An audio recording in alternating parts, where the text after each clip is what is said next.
You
can measure the size of an elephant.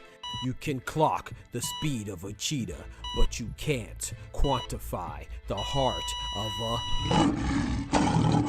kings, queens, and in-betweens. Welcome to Dr. Boxing Talk. Stream starts now. The champ is here! The champ is here! The champ is here! The champ is here! The champ is here! The champ is here! The champ is here! The champ is here! If I tell you I'm good, probably you will say I'm boasting. But if I tell you I'm no good, you know one line.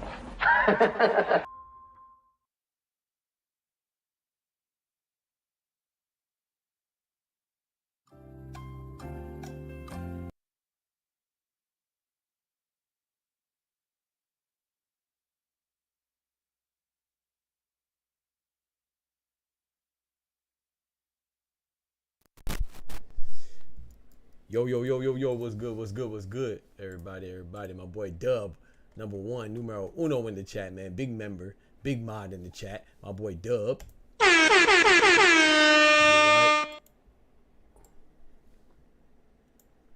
Let's get right, man, let's get right.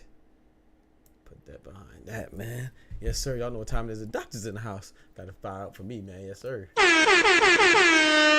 Make sure everything sound good, everything, make sure all the sound is good. Sometimes they be tripping. I ain't doing a mic check. And make sure to do the mic check. Don't forget to like the video as well. But before we do all that, you know, we gotta thank the Most High. As always, man, first things first.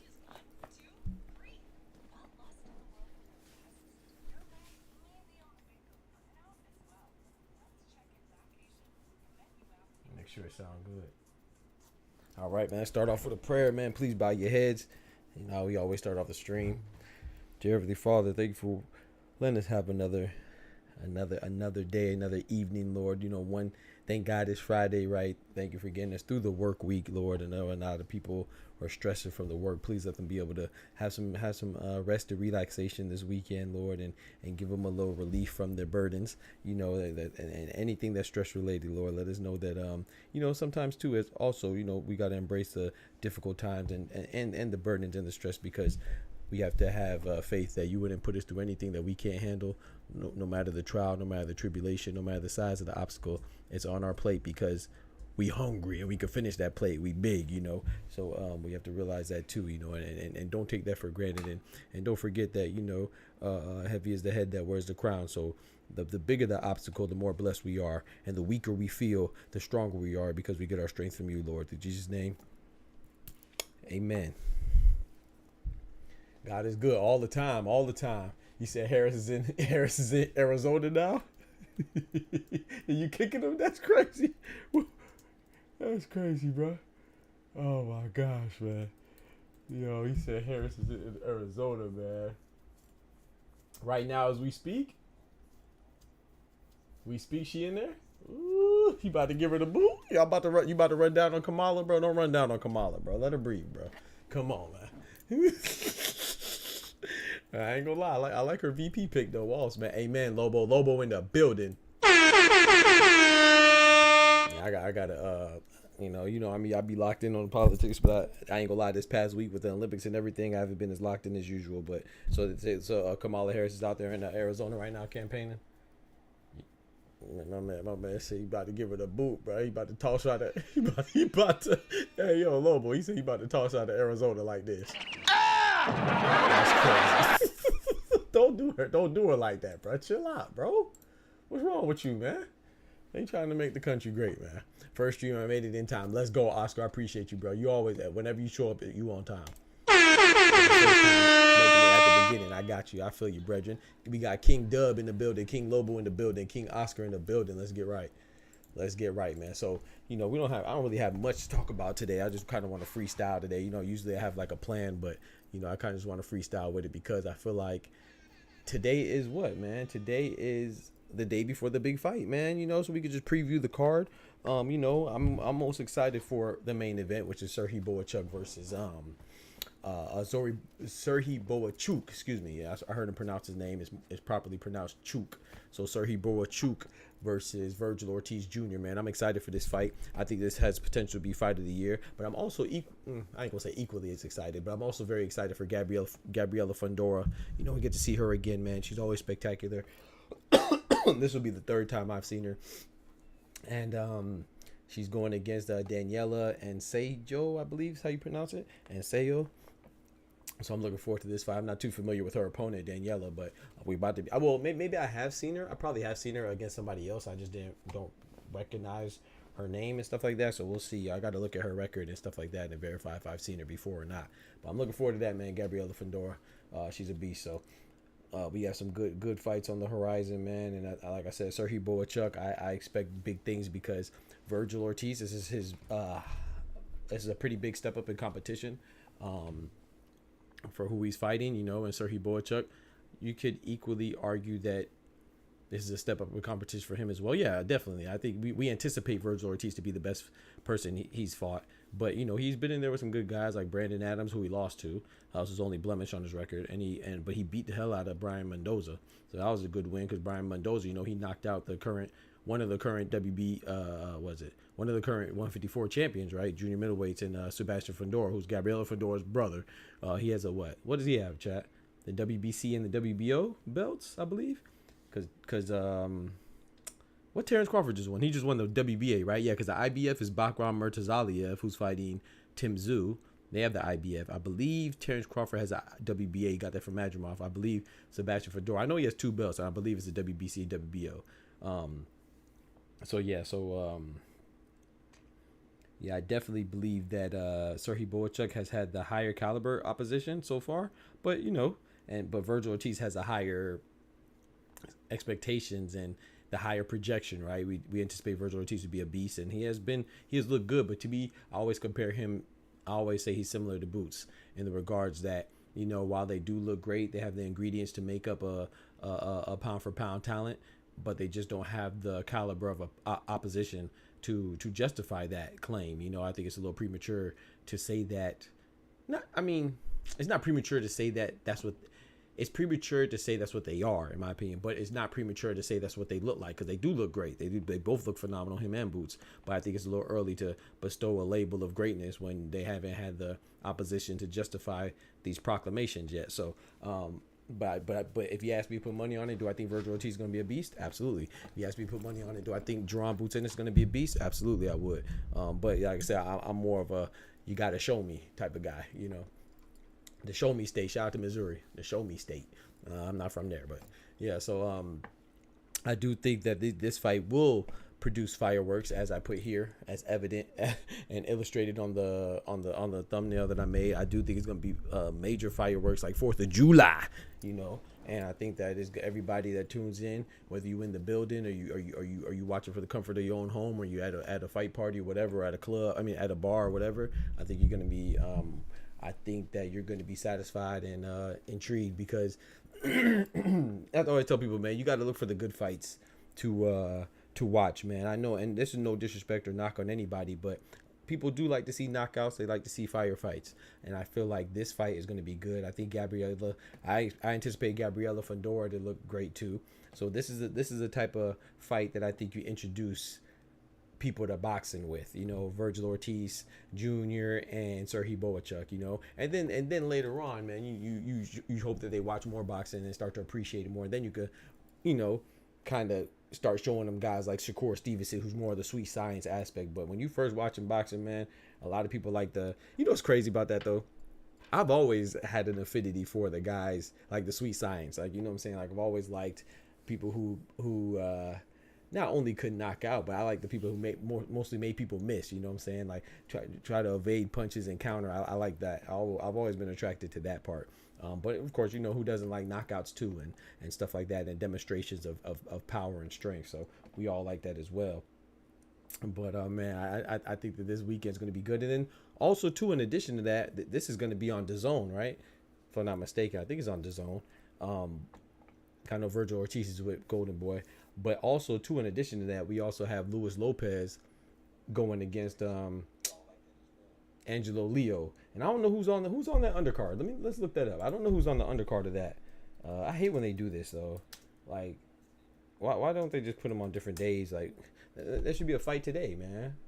But whatever, you know, bring back Friday night fights on ESPN and put this card for Luis Lopez and Angelo Leo on Friday, bruh. Like, now we got to watch 2 fights, man, and then I don't even think what's next weekend, the 17th? No, somebody fights on the 17th. Who fights on August 17th? Is August 17th Christian and Billy and versus Sergey Derevyanchenko versus SD? I believe so. And then Abdullah Mason's on that card, and then the following week, I don't think there's any fights. I think there's an empty slot the following week, which would be the 24th, if I'm not mistaken. Yeah. So we have these fights here, and then the 17th we have the card in Canada with Christian and Billy, Sergey Derevyanchenko, and then I think the week after that is no fights. But I think there would be a Wednesday night fight with Jarrett Hurd on Pro Box. So at least we'll get that in between. But I believe that weekend there's no fights, if I'm not mistaken.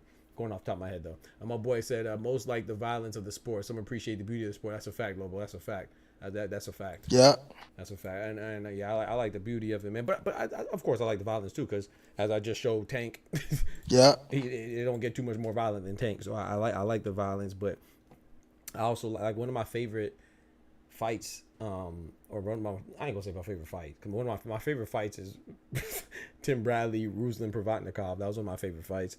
I could watch that all day, every day. But I do appreciate, you know, the Floyd and Canelo fight, because I thought Floyd was fighting beautifully. Like Floyd and Oscar, when Floyd sitting in the pocket and people thinking, like, in my personal opinion, Floyd and Oscar was a close fight. But I don't think there's any way. You know, some people say that's debatable, right? And a lot of people say that oh man, you know, it could have went either way. Oscar won. I feel like if you really watch that fight, and even if it's too, sometimes you might need to slow it down, bro. Floyd was in the pocket, was on the ropes. I think Oscar hit him probably one time in every single interaction and exchange, man. When you're on the ropes, Oscar was doing nothing but missing. You know, he probably hit him like one time out of 10. And if you look at stuff like that, it's like, man, I appreciate and like that stuff. But then, you know, I also like when Canelo was, I think it was Triple G #2, the second Triple G fight, where he was in there with the head movement and he put his hands down and was dodging like that. I was like, yo, this man Canelo. I love stuff like that. That joke, to me, that joke is like, that joke blows my mind, man. But yeah, let's look at this other fight here with Angelo Leo. Okay, so on the Lindolfo Delgado is making a return. I remember that undefeated fighter.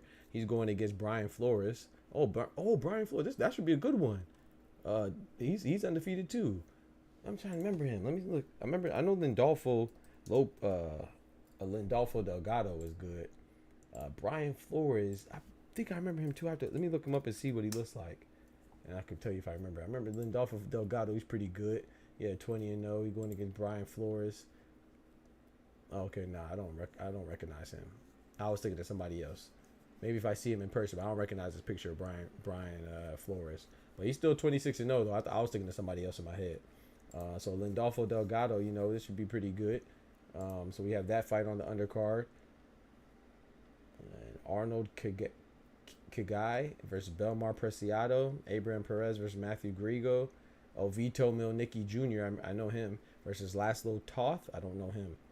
Vito Milnicki, I know him though. So I mean, it's all right. It's all right. I think the other card is better with Bohachuk and Vergil Ortiz. Yo, Water, what's good? Yo, salute, brethren, salute. Yo, your name is funny, bro. At least you ain't simping in the desert. At least you're getting moist while you're simping. Oh boy, in the water, simping and pimping. You know what I'm talking about? Shout out to my boy Water, man. Water. Yeah, like that name's funny. But yeah, man. So salute to you too, brethren. But yeah, I think you know, they always put fights on at the same time.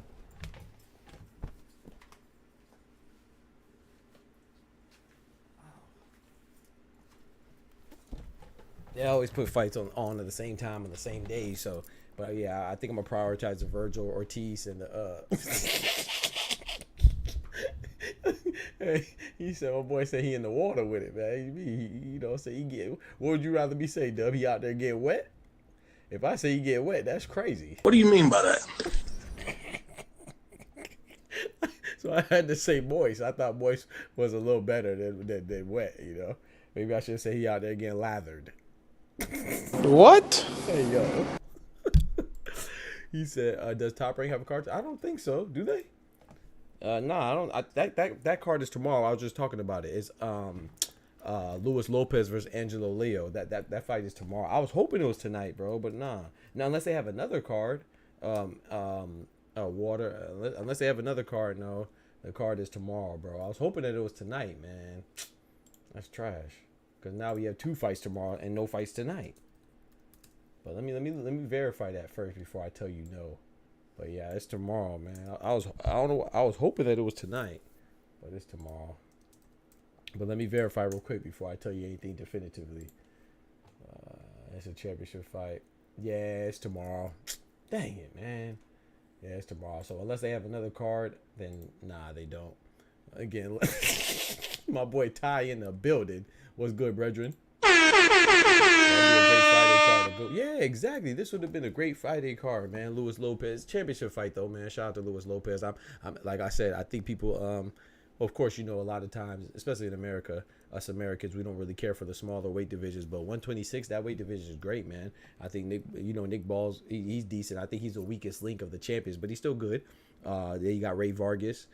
I would love to see Ray Vargas and Nick Ball have a rematch because they had a draw when they fought, and then now it's higher stakes now, right? Because they're both a champion, so they can unify. Then you have Rafael El Divino Espinoza, who I personally believe he's the best of the champions at 126 featherweight, and then you have Luis Lopez, who's fighting tomorrow against Angelo Leo. In my opinion, if I had to pick one of them to get undisputed or unify, I would pick my money would be on El Divino. And then of course you have some contenders there, most notably the up and comer Bruce Shushu Carrington, right? So 126 is a pretty good division, bro. Pretty good division, you know. We'll see how it goes, man. But yeah, 126 is a pretty good division. Speaking of the other smaller guys, you know, I like bantamweight as well. Bantamweight with Junto Nakatani and Takuma Inoue, who's Naoya Inoue, younger brother. I would love for them to unify at bantamweight 118. Yeah, 118. And then, of course, you got Naoya Inoue with his supremacy and domination that he's having at super bantamweight 122. He's supposed to be fighting TJ Doheny in November, right? If I'm not mistaken, which I think that's kind of a waste of time of a fight. I would much rather see Inoue versus MJ Akhmadaliev, or even the person that MJ beat, Kevin Gonzalez. I'd rather him fight him, you know, because he was undefeated, good tough fighter until Akhmadaliev beat him. Even Elijah Pierce could get an opportunity, but whatever. I'm still gonna watch it because I love boxing. But I think TJ Doheny versus Naoya Inoue is a waste of time in my opinion. But hey, it is what it is, man. So and then speaking of the smaller guys too, 115, Bam Rodriguez has a rematch. Juan Francisco Estrada, he spun the block, he's spinning the block on him as he typically does. Gallo the Rooster. He whenever he loses, right, he's like Lennox Lewis, right? He beat everybody that he stepped in the ring with the exception of his most recent loss to Jesse Bam Rodriguez, of course. But he's not undefeated. But every time he loses, or if he gets a draw, he spins the block, fights him again, and he wins. So when people said that, they don't want to see Juan Francisco Estrada fight Bam Rodriguez again, I'm like, man, you got to kind of do your history and do your research because, yeah, I think Jesse Bam Rodriguez is going to beat the hell out of him again. Now, don't get me wrong. But you got to respect the pedigree of Juan Francisco Estrada.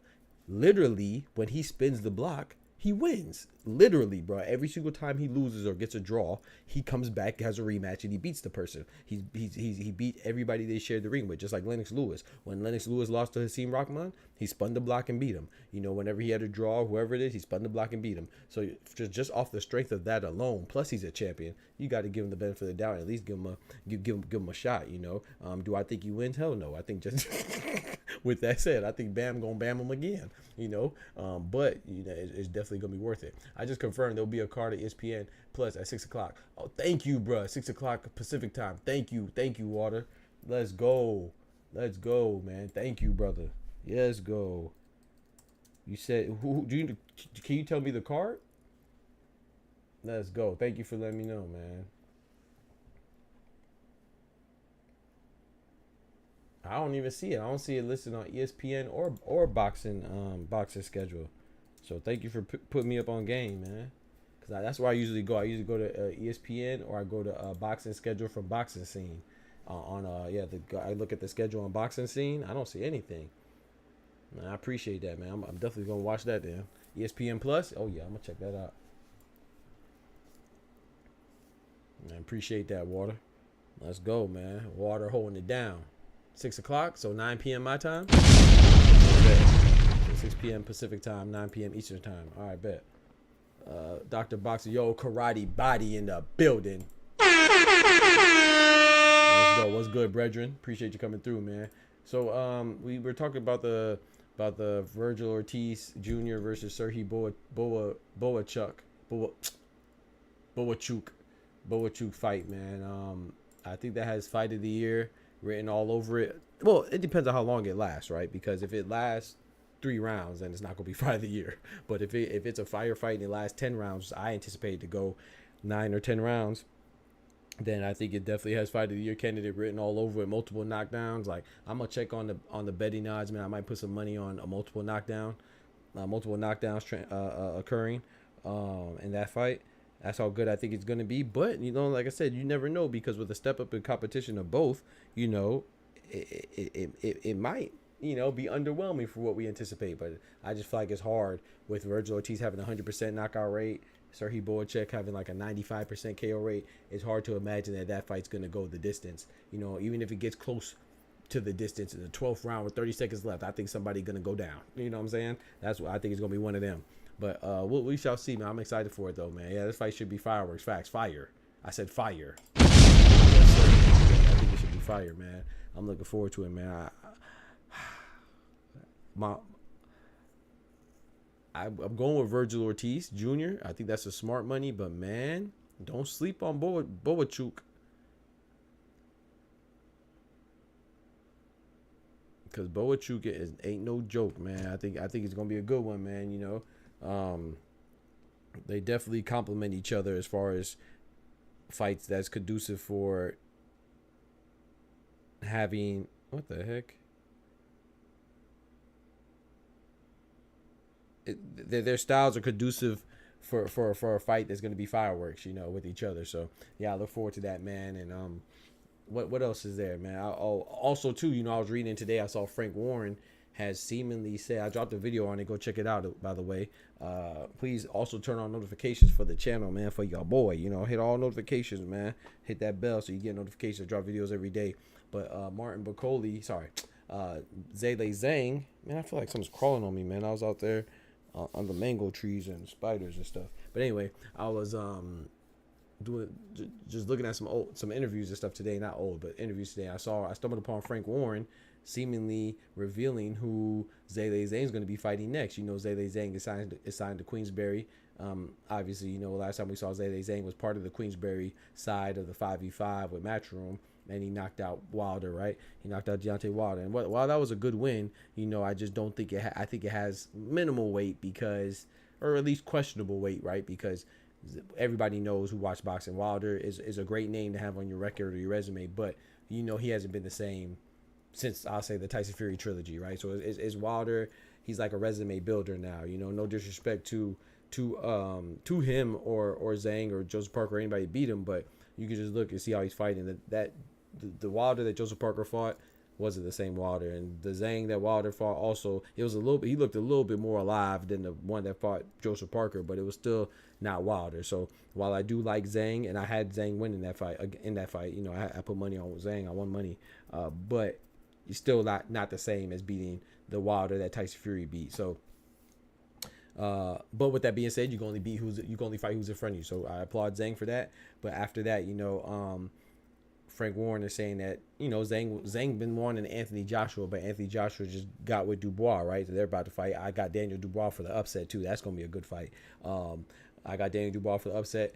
But Zhang is saying that he needs an opponent, and, you know, Martin Bakole, who just knocked out Jared Anderson, you know, Jared Big Baby Anderson, who people I thought prematurely anointed him as the future of the heavyweight division for Americans. I thought it was a little premature. You know, while he does have skills, he has hand speed, he has athleticism, he has great combinations. You know, he openly admits that he's not really dedicated to the sport like that. He has done that multiple times in the past. He doesn't really love the sport like that. So I think once you don't love the sport, this is the reason why I picked Bakole for the upset, because I think while you are talented, once you get to a world-class level, you know, particularly a world-class level, what separates two opponents is, you know, everybody's talented in their own way when you get to that highest level, but the dedication and the devotion, the time that you devote to the sport is going to put you over the top. And I feel like if you're not dedicated to the sport, Bakole is the wrong person to fight, you know, and sure enough, I was right. And, you know, Bakole said he wants Zhang, and Zhang has came out and said, hey, man, I oblige. I'll take that fight. He said that, yeah, man, I think what Bakole's done is great. And so same with Bakole. Bakole is very complimentary of Big Bang, but he said he wants to fight him, and Zhang said, yeah, man, I'll fight him. You know, and he said he'll knock Bakole out in 5 rounds. I said, yo, that's a hell of a proclamation. Now, do I think he'll be able to do it? I don't know. You know, I think that's a good fight right there. I think that I think they're both big, they're both strong, they're both kind of slow, but I would say that Bakole is more precise with his punches, and I think his hand speed, while it might not be too consequential, I think he was the faster one when it comes to hand speed slightly. But I do think that Zhang is slightly stronger when it comes to one-shot power. So I think that this is a pretty as even as you're going to get between two people, man. I think that fight would be spectacular. But the caveat is Zhang had a rematch clause with Parker. Obviously, it wasn't an immediate rematch clause because he fought Wilder after he lost to Parker, right?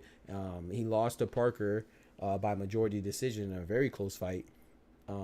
After knocking down Parker twice. So shout out to Parker. Parker overcame 2 knockdowns and still won the fight, being more active. And it seemed like Zhang gassed out. So, you know, Zhang usually does gas out, you know, which is why some people say he lost to Hrgovic. You know, that was a controversial fight right there, or controversial result. You know, he dropped Hrgovic in the first round, but, you know, Hrgovic kind of got his win back, and Zhang kind of gassed out. So that's like a reoccurring issue for Zhang, and if it shows up in the Bakole fight, then he might be in trouble. But like I said, I think that fight is great, but he's gonna enable his rematch clause according to Frank Warren against Joseph Parker, so we might not get Zhang and Bakole immediately. But you know, this is boxing. If that rematch clause doesn't happen, then I fully anticipate that we might get Zhang versus Bakole. And no offense to Zhang and Parker, but if I could choose which one I'd rather see Zhang and Bakole over a Zhang Parker rematch, man. I think Zhang and Bakole has the potential to be another fight of the year candidate, man, in my opinion. Let's see. This fight should be fire. Whoever wins it is gonna have to earn that title. Yeah. Any news on the Vergil undercard? Yeah, I got you. I will tell you. Let me pull it up. Yes, sir. We know Gabriela Fundora is on that undercard. She's going against, who's she going against? She's going against Daniela and Seho, I believe is how you pronounce her name. Yeah, so I'm looking forward to this card too. Yeah. And they have Kenneth Sims Jr. on the undercard, and they have Charles Conwell. Let me pull it up though. Okay, so on the undercard we have, like I said, Charles Conwell versus Kiari Gray, Kenneth Sims Jr. versus Jesus Perez, Gabriela Fundora versus Daniela Ensejo, and then Cecilia Bráquez versus Maricela Cornejo. I want to see that too. And then I don't know this guy, Joel Iriarte versus Miguel Ortiz. It'll be my first time seeing them, I believe. Eric Priest versus Luca Lozo, and Jordan Fuentes versus James Mulder. This is Fuentes' debut, and then Johnny Canaz, his professional debut, and Johnny Canaz versus Joseph Brown. So, I mean, the card seems all right, man. I'm looking forward to it. Oh, we got some bantamweights too. Figo Ramirez versus Jose Gonzalez. So yeah, so these cards should be straight, man. There's like 3 or 4 fights that I'm looking forward to. I want to see Serhii and Vergil, of course. I want to see Gabriela Fundora and Ensejo, and then I'm interested in seeing Kenneth Sims Jr. and Charles Conwell. But I think he's saying he doesn't love the sport as an excuse because he knows he's not elite level. Water. That could be it too, bro. That could be it, man. The thing about that is that I kind of disagree, Water. I think that he has the tools. I think he has a skill set and the tools. Now, and I feel like some of his flaws are easily correctable, right? And I think that he hasn't corrected them, like since the Charles Martin fight, right? Because he doesn't have that desire. But no, you're right though, too. You could be right. He could be saying, "Oh yeah, I'm just not dedicated to it." Like if I was, because we all know people like that, right? We all got homies that, "Oh yeah, man, I could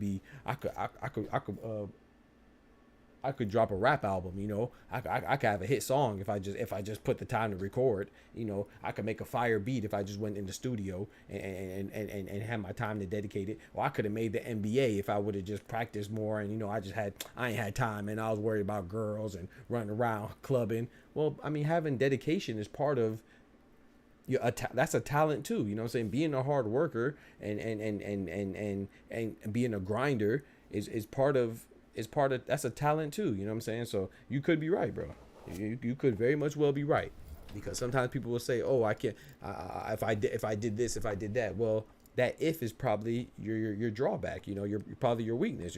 You don't dedicate yourself to something. You don't go long term. You don't you want instant gratification. You don't go for the long play. So you could be right. But in my opinion, I do think he has the skills to pay the bills. So I do believe him when he says he's not dedicated to it, because I don't see what else is there holding him back. He showed that he had heart. That impressed me against Bakole. Even though I had Bakole winning, like I said, going into the fight, I expected when Jared Anderson saw the adversity to the level of getting dropped in the first round, I thought he was just going to quit.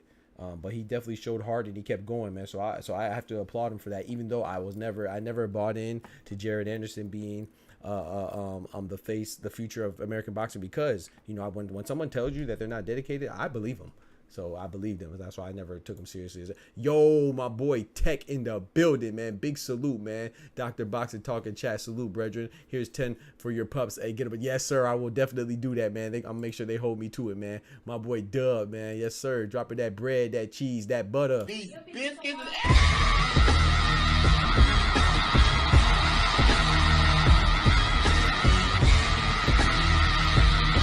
Yes, sir. I'll definitely give him a treat, man, for sure, man. I appreciate you, brethren. My boy King Tech in the building. It's Q says, "Bro is talking to my soul, my brother. What's good?" It's Q in the building. Yes, sir, man. I appreciate you joining, man. So, yeah, I appreciate you joining, man. Shout out to my boy Tech with the dropping the color in the chat, man. We appreciate that. You know what I'm talking about? Yes, sir. Yes, sir. Making it rain. I think his power is not respectable. Bakole walked through his punch. I will say this though, Water. Bakole's tough, man. So Bakole did walk through his punches, but I don't think he could walk through Zhang's punches, but I think Jared Anderson's punches, I'm not going to say they're necessarily weak because Bakole walked through them. I think Bakole's very tough, you know. And from all the stories I hear about Bakole, and if you watch his other fights, he's a tough cookie, man, you know. And so I don't necessarily knock him for that because Jared Anderson was hitting him with some flush shots. But like you said, you know, I'm not sure how devastating his punches are because we know that Jared Anderson hasn't really been in there with high caliber opponents. This was a major step up for him. And bro, if you go back and look at my other streams, bro, I said I don't know why. I appreciate it, but I don't know why he's accepting this fight with Bakole. Because if he wins, he's not going to get too much credit because he's unknown, but he will get experience. But if he loses, people aren't going to respect that loss either because, you know, some losses are more respectable than others. People aren't going to respect it because he's going to lose somebody that's unknown. You know what I'm saying? Bakole, that risk way exceeded the reward. However, I appreciated it though because I want to see good fights. But it was just that was definitely atypical of Top Rank. You know, Top Rank has been bringing Jared Anderson along slowly, and in my opinion, if you're gonna throw him in there with a guy like Bakole, you brought him along way too slowly before. You should have been stepping up his competition to get there. You don't just go from Charles Martin on a short day notice, you know what I'm saying, on a short notice to Martin Bakole. You're crazy, bro. So that's why I was very confident about Bakole getting that upset.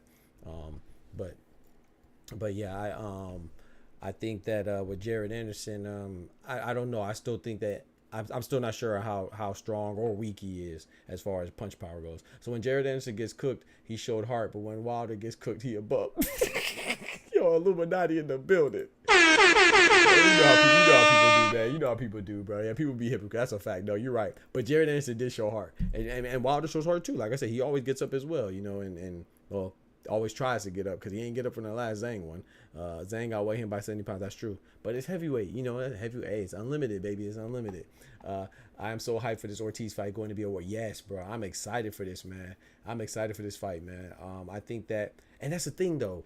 This is how boxing is so good for 2024. You remember Vergil Ortiz was supposed to be fighting on the Israel Madrimov card with the pound for pound great Terrence Crawford. Terrence Crawford's Israel Madrimov was supposed to be featuring Vergil Ortiz with Tim Tszyu. That was going to be potentially fight of the year. And then Tim Tszyu had to pull out because he wasn't fully healed from that cut he sustained against Fandora, and they replaced him with Serhii Bohachuk. Come on, bro. That's a great replacement, bro. That's one of the best replacements. So I think it went from a, don't get me wrong, I think Vergil Ortiz versus Tim Tszyu slightly better, but this isn't too much of a drop off at all. So it went from a firefight it went from a napalm fireworks fight to a large firework fight, but just not, you know, napalm, I guess. That was a terrible analogy, but you know what I'm saying. It went from a big fight to still a big fight, just slightly less bigger. Facts, Jerry this year, but I'm not gonna lie, I was impressed by Jared Anderson's heart. I'm not gonna lie. Who Ortiz fighting, bro? Serhii Bohachuk. It looks like Bohachuk, but it's pronounced Bohachuk. I was watching something, I believe the weigh-in or something. No, I was watching like a little interview, and he told him how to pronounce his name. It's Bohachuk. It looks like Bohachuk though. He is Hall of Fame. Yes, Wilder would never be a bum. That's great. Yeah, he's definitely a Hall of Fame. People don't like him because people have a hard time giving people their credit, bro. It's like, yes, Wilder was one-dimensional. Yes, he only had a big right hand and athleticism. But we should applaud people who maximize their talent. Deontay Wilder started boxing late. You know what I'm saying? And legend says, which he says, he started boxing to afford his daughter treatment for her medical condition, you know. And we should applaud that, bro. Like, but instead we knock it because, oh, he can't box, he's a bum. Everybody he beat was a bum. The man was undefeated for a decade, and then he was a undefeated champion for like 6 years. And when he fought Tyson Fury, that was to determine whose heavyweight era it is. Now, is this era the best heavyweight era of boxing? No, but you can only fight who's in front of you, and Tyson Fury won. And to me, Tyson Fury is the best heavyweight of this era because he beat Wilder. But then people, you know, but then when Tyson Fury lost to Usyk, people said that he was a bum too because all he beat was Wilder as well, and Wilder's a bum. So people just be disrespectful, dog. You know, people just can't jump. They can't critique or analyze without jumping off the deep end. Yeah, whether you like it or not, Wilder's going to the Hall of Fame. Whether you like it or not, Spencer's in the Hall of Fame. Whether you like it or not, so many, you know what I'm saying, Tyson Fury's in the Hall of Fame. So I don't know what you talking about. My boy JC in the building. And Doc, can we get a 10 count for the guy who drowned in the crowd? Whoa, I didn't even hear about that. he accomplished more than most and way better than him overall. The facts. It says a ton. Exactly. I didn't hear about you. Who passed in the CrossFit swimming? Yeah, we could definitely get a 10 count. Yes, sir. I didn't know that, man. Gotta get a 10 count for what's his name? Lazar Dukic. Lazar Dukic. You said, let me look him up, bro. I'm not familiar with that. Lazar Dukic. Dang, in Fort Worth, Texas. Bumba. Man, we definitely get a 10 count for him. Appreciate you putting me on game, Illuminati. We're gonna do our 10 count right now.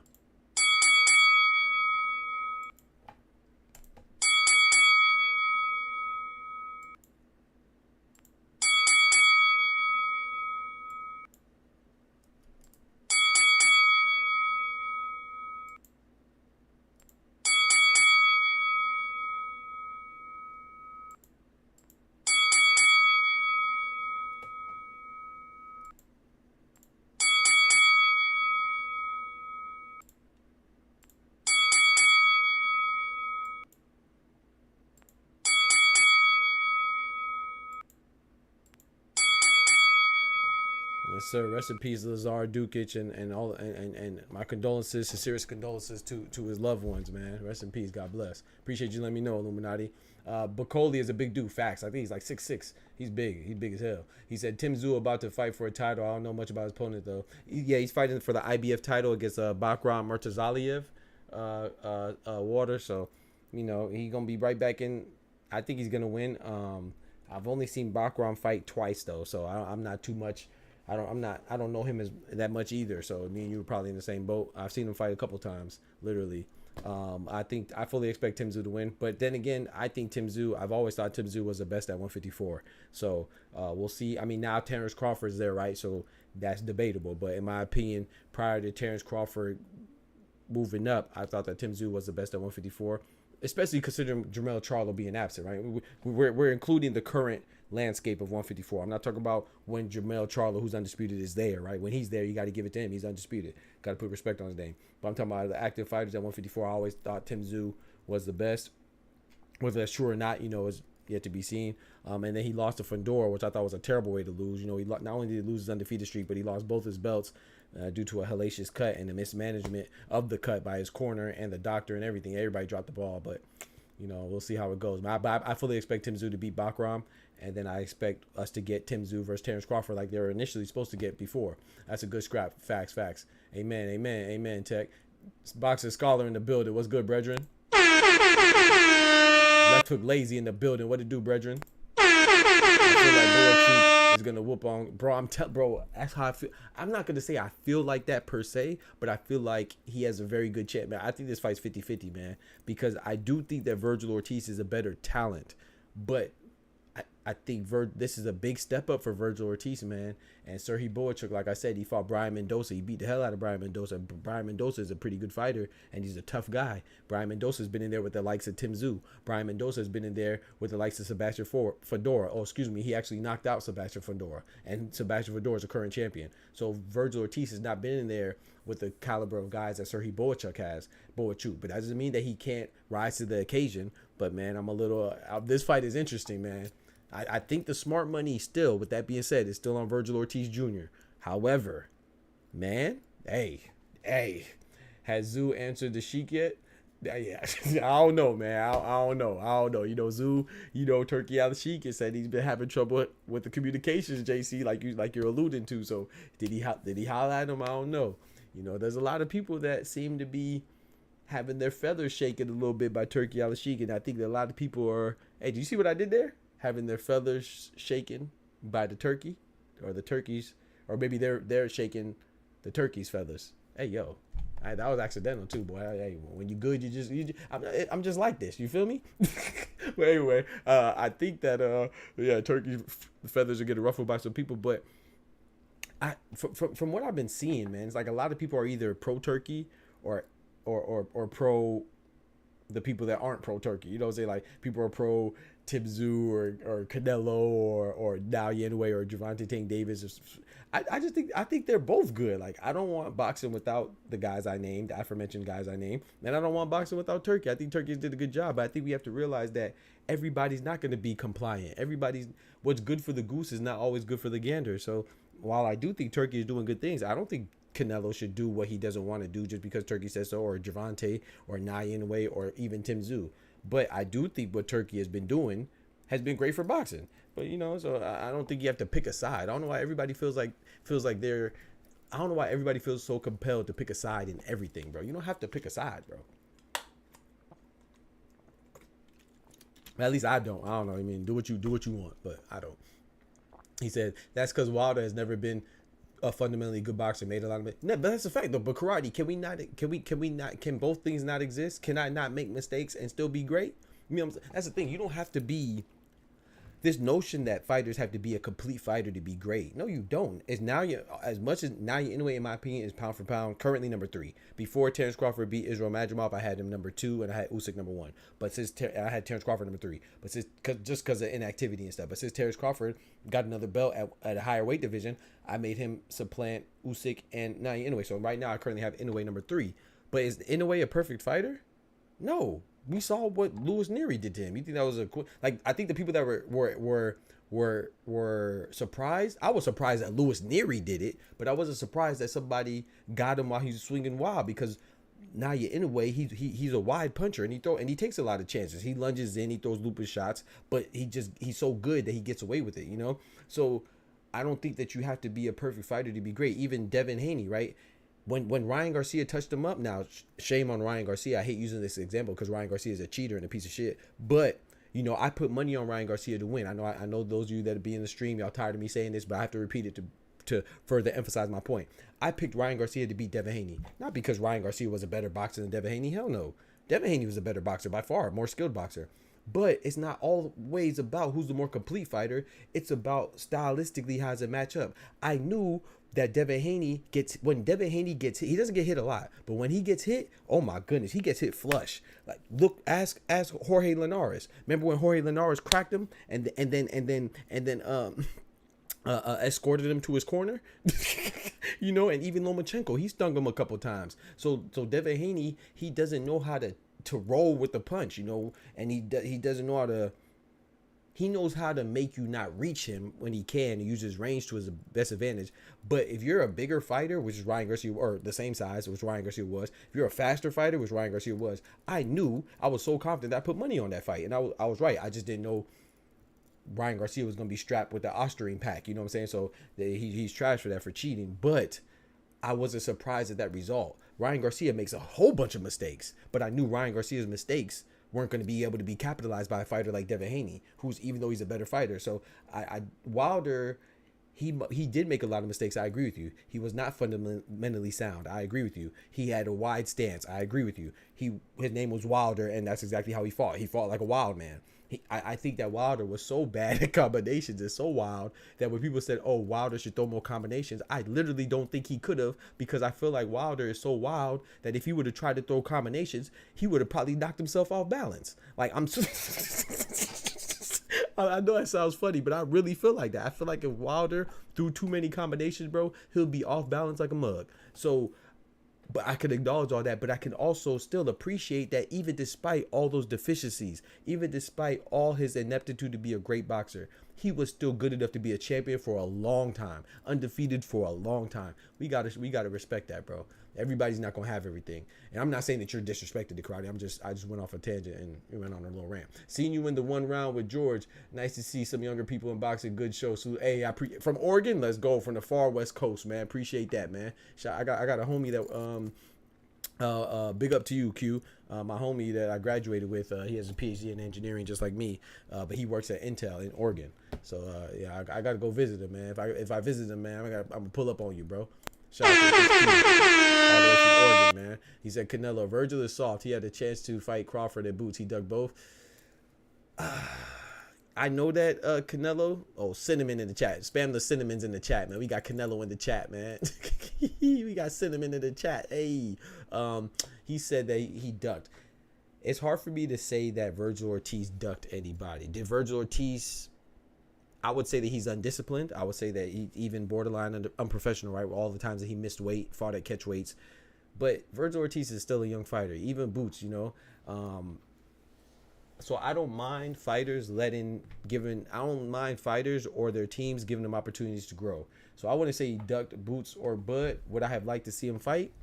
I actually wouldn't like to see him fight Boots because I want Boots and Boots and Vergil Ortiz. I think that's a potential super fight. So I don't mind them letting it marinate a little bit. Now, if they fought now, would I complain? Hell no. I think that's a great fight. But I wouldn't say that he ducked. I would just say that he wasn't too excited to fight them, I would say. That makes sense. I wouldn't say duck though. I think that's a little harsh. But yeah, preacher. He said if Brandon, dang, I missed that message. Crawford cannot be number one after struggling with Madrimov. Who said that? He said Zoo like Trump during January 6th. Let the phone ring. Hey yo, if Brandon Adams can knock him out, Ortiz will too. I agree with that. But if you remember, Water, that's not the whole story. Brandon Adams did knock out Serhii Bohachuk, but how? Bohachuk was winning that fight, bro. He just got too comfortable. But I agree with you. He did knock him out, and he knocked him out with what? A left hook, you know. And what is Vergil Ortiz? What is one of his strengths? A left hook. So it is dangerous. You're right. But we cannot just say part of the story. Serhii Bohachuk was winning that fight comfortably when he got stopped. So we got to add that part in there too. Canelo is your name. Canelo is your name. Speaking of feathers, have you been hearing the rumors Turkey is a booty? Hey yo. Nah, I ain't hear that rumor, bro. What do you mean by that? Nah, he said Turkey out here like this. He said Turkey out here like this. I'm gay. I'm not sending no gay goon. Hey yo. With me, I'm sending some real niggas. Ain't now one of them gay. Hey yo, chill on Big Turk, man. Hey, I wouldn't be surprised though, but I don't want to hear nothing about it. They ain't got nothing to do with me. You know, I don't want to hear nothing about it. I don't want to be close to it, nothing. That's your business. That's his prerogative. You know, I'm gonna keep my keep my business on this side. You feel me? We compare Inoue to Wilder. No, I didn't compare Inoue to Wilder. Nah, hell nah. When did I do that? No. I was saying that I wasn't saying. See, come on, bro. You gotta. Okay, I know what you're talking about, JC. I wasn't saying that y'all gotta know how to use comparisons and context, bro. I'm saying that he's not a perfect fighter. Inoue's a much better fighter than Wilder.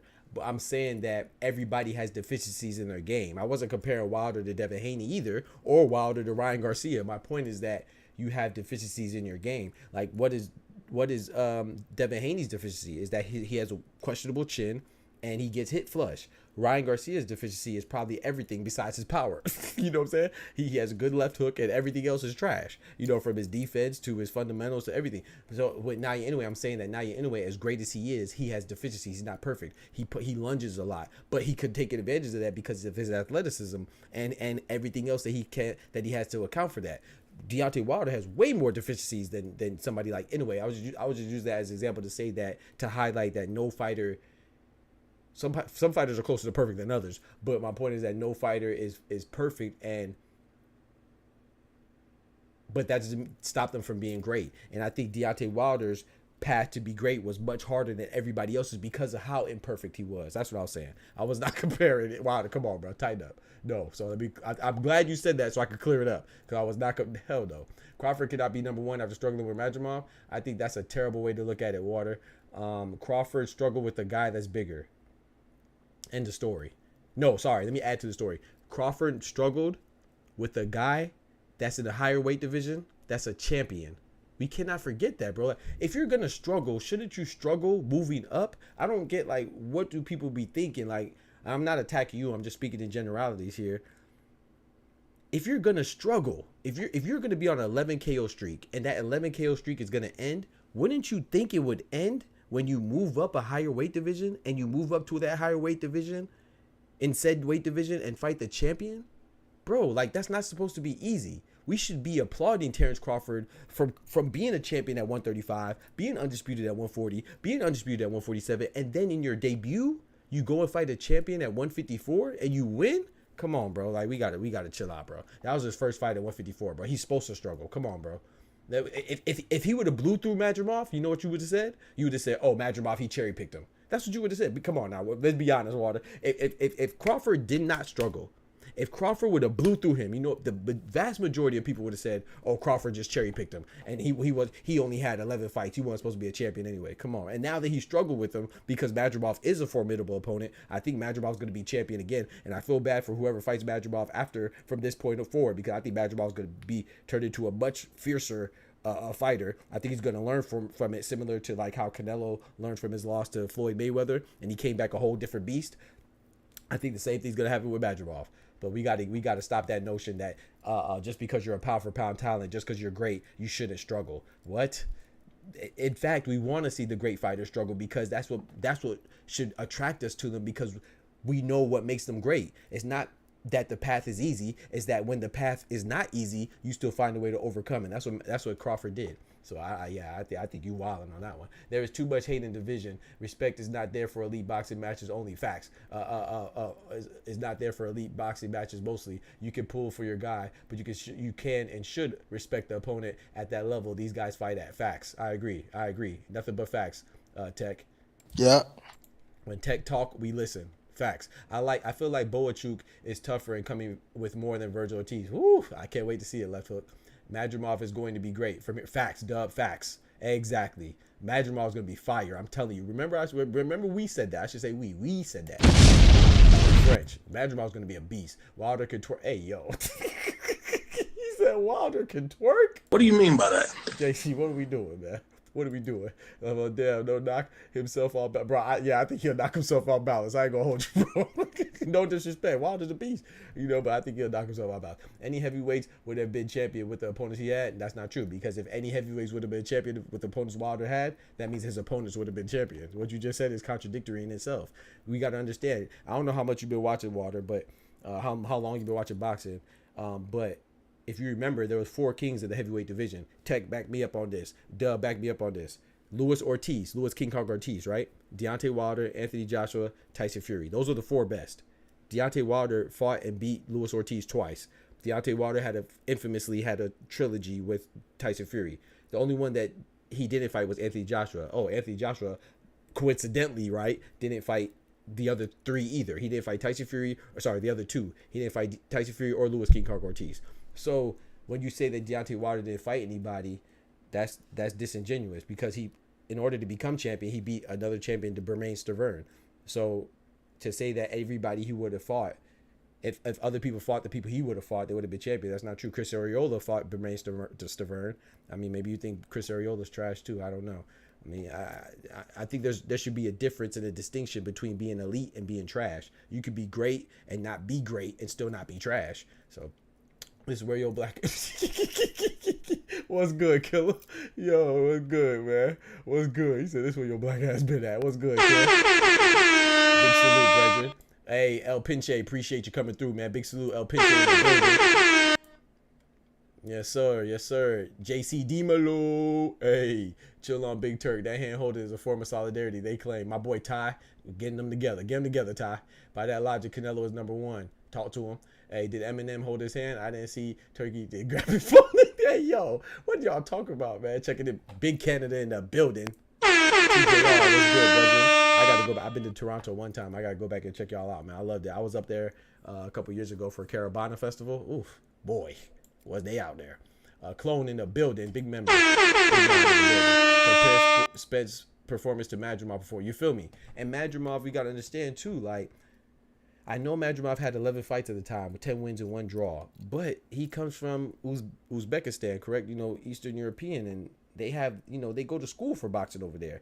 And he earned his belt. He beat Kubermal for it. So, in my opinion, when you said Canelo is number 1 by that logic, I don't know what you're talking about, but I like cinnamon.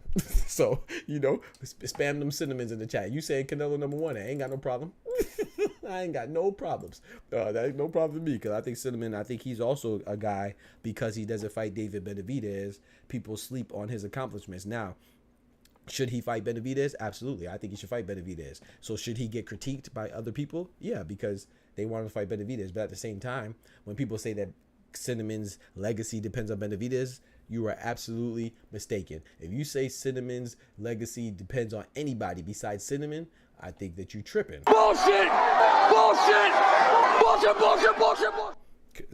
Canelo is Canelo is the one that has Hall of Famers on his resume. He has the accolades. He's been undisputed at 168. He's been all the way to light heavyweight, got a championship from Sergey Crusher Kovalev. He did lose to Bivol, but once again, he lost to an undefeated fighter. Oh, he's so undefeated. It's so good that he's fighting for light heavyweight supremacy and domination with his undisputed fight against Artur Beterbiev. So Canelo losing to Bivol to me was not a knock. So same with Madrimov. If Madrimov would have beat Crawford, I don't knock Crawford for that because he lost to a champion while moving up. Like we gotta stop devaluing that, because if you're not supposed to struggle moving up, then what's the point of moving up? You see what I'm saying? It's supposed to be a struggle. We got to anticipate it to be a struggle. So every time somebody moves up and challenges themselves, we got to respect it still, even if they fall short. So I don't think that Canelo's losing to Bivol is a bad loss. In fact, when I do my pound for pound list, I told y'all my pound for pound list is number 1, Terrence Crawford right now. Usyk's number 2, Inoue's number 3. Before I had Usyk number 1, Inoue number 2, Terrence Crawford number 3. But because Terrence Crawford got another belt at another division, he's number 1. Usyk number 2. Inoue number 3. I have number 4. I have Canelo. People say, wait, how you have Canelo above Bivol? Bivol beat Canelo. Well, Bivol beat a smaller man, and that smaller man is arguably, not even arguably, definitively Bivol's best opponent. Canelo is Bivol's best opponent, and Canelo is smaller. That's how good Canelo is. Terrence Crawford would have been Madrigal's best opponent. That's not saying as much because he only had 11 fights, but still you get the point. So if a guy moving up is your best opponent, that shows you, that's a testament to how great the smaller man is. Canelo's great, bro. Y'all got to stop it, man.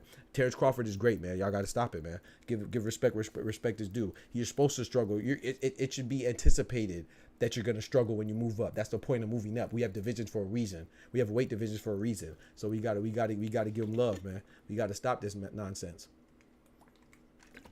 As responsible boxing consumers, we gotta appreciate greatness. Canelo is great. Canelo had a trilogy with Triple G.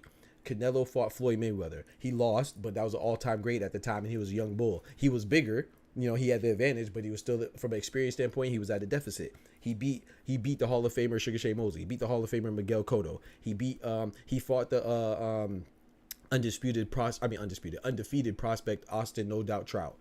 He conquered that. He went up to Sergey Kovalev, got a belt at light heavyweight. Come on, bro. That's just a piece. I'm not even gonna name everything else. There's a whole bunch of stuff. I ain't gonna lie. As much as I like Cinnamon, I thought Cinnamon could have had an extra loss. I do think he lost to Arizlandi Lara. I think Arizlandi Lara got robbed. I thought he beat Cinnamon, but it was still a close fight. So I just think we gotta that's not I don't know. I just think sometimes we gotta we gotta appreciate these fighters. Now, am I disappointed that he's not fighting Benavidez? Yes, because I like great fights, and I think I like when the fighters I like give me a reason to like him. You know what I'm saying? And Canelo's giving me many reasons to like him because he's always showed greatness. Even in losses. But I think that he beats Benavidez, so I would like for him to see it. But at the same time, I do respect his position. He's in a position of a place of power. He was the heir apparent to Floyd Mayweather as a face of boxing. Floyd Mayweather, I think is a GOAT. He got to a point after beating so many champions, he's like, hey man, I can do what I want. That's Canelo's position. So when we get mad at Canelo for not fighting Benavidez, yeah, we should get mad at him because as a face of boxing, he could do what he wants, and contrarily, he could not do what he wants. So if he wanted to fight Benavidez, please believe everybody around him would make that happen, including the sanctioned bodies. But at the same time, we're mad at we're mad at Canelo for what? Not fighting Benavidez. Why? Because he's the mandatory, right? We should not get mad at Canelo for that. It's not a fight. It's not a champion's it's not a champion's responsibility to strip themselves if they don't fight the mandatory. It's the governing bodies who enforce these who enforce these mandatories. Mandatory, the root word is mandate. The fighters don't make the mandates. The sanctioning bodies do. So if you really want to be mad, you should be mad at the sanctioning bodies for allowing Canelo to keep the belt and not fight his mandatories. So should Canelo get some of the blame? Yes. Should David Benavidez get some of the blame too? Yes, because there was some times where he was unprofessional, right? When he was on that booger sugar, on that cocaine, and the couple times he was overweight. So he could get a little bit of the blame, but the majority of the blame, more of the blame should go to Canelo than Benavidez, but he should get some of the blame. But the majority of the blame should go to the sanctioning bodies, because if they're not going to enforce it, you can't hate the player, hate the game. That's the saying, man. Y'all know the saying. Y'all from the hood just like me. Hate the player, not the game. He's playing the game, bro, how he wants because they're allowing him to. Look how fast they stripped other champions. But do I want to see the Benavidez fight? Of course I do. To me, that's the second biggest fight to be made in boxing. The biggest being that I want to see the most is Beterbiev versus Bivol. Second biggest I want to see is Canelo versus Benavidez. Third biggest I want to see is Tank versus Shakur. I think Tank beats Shakur, but I want to see him do it because I think if anybody could beat Tank, it will be Shakur. And I think it'll be a challenge, so I want to see.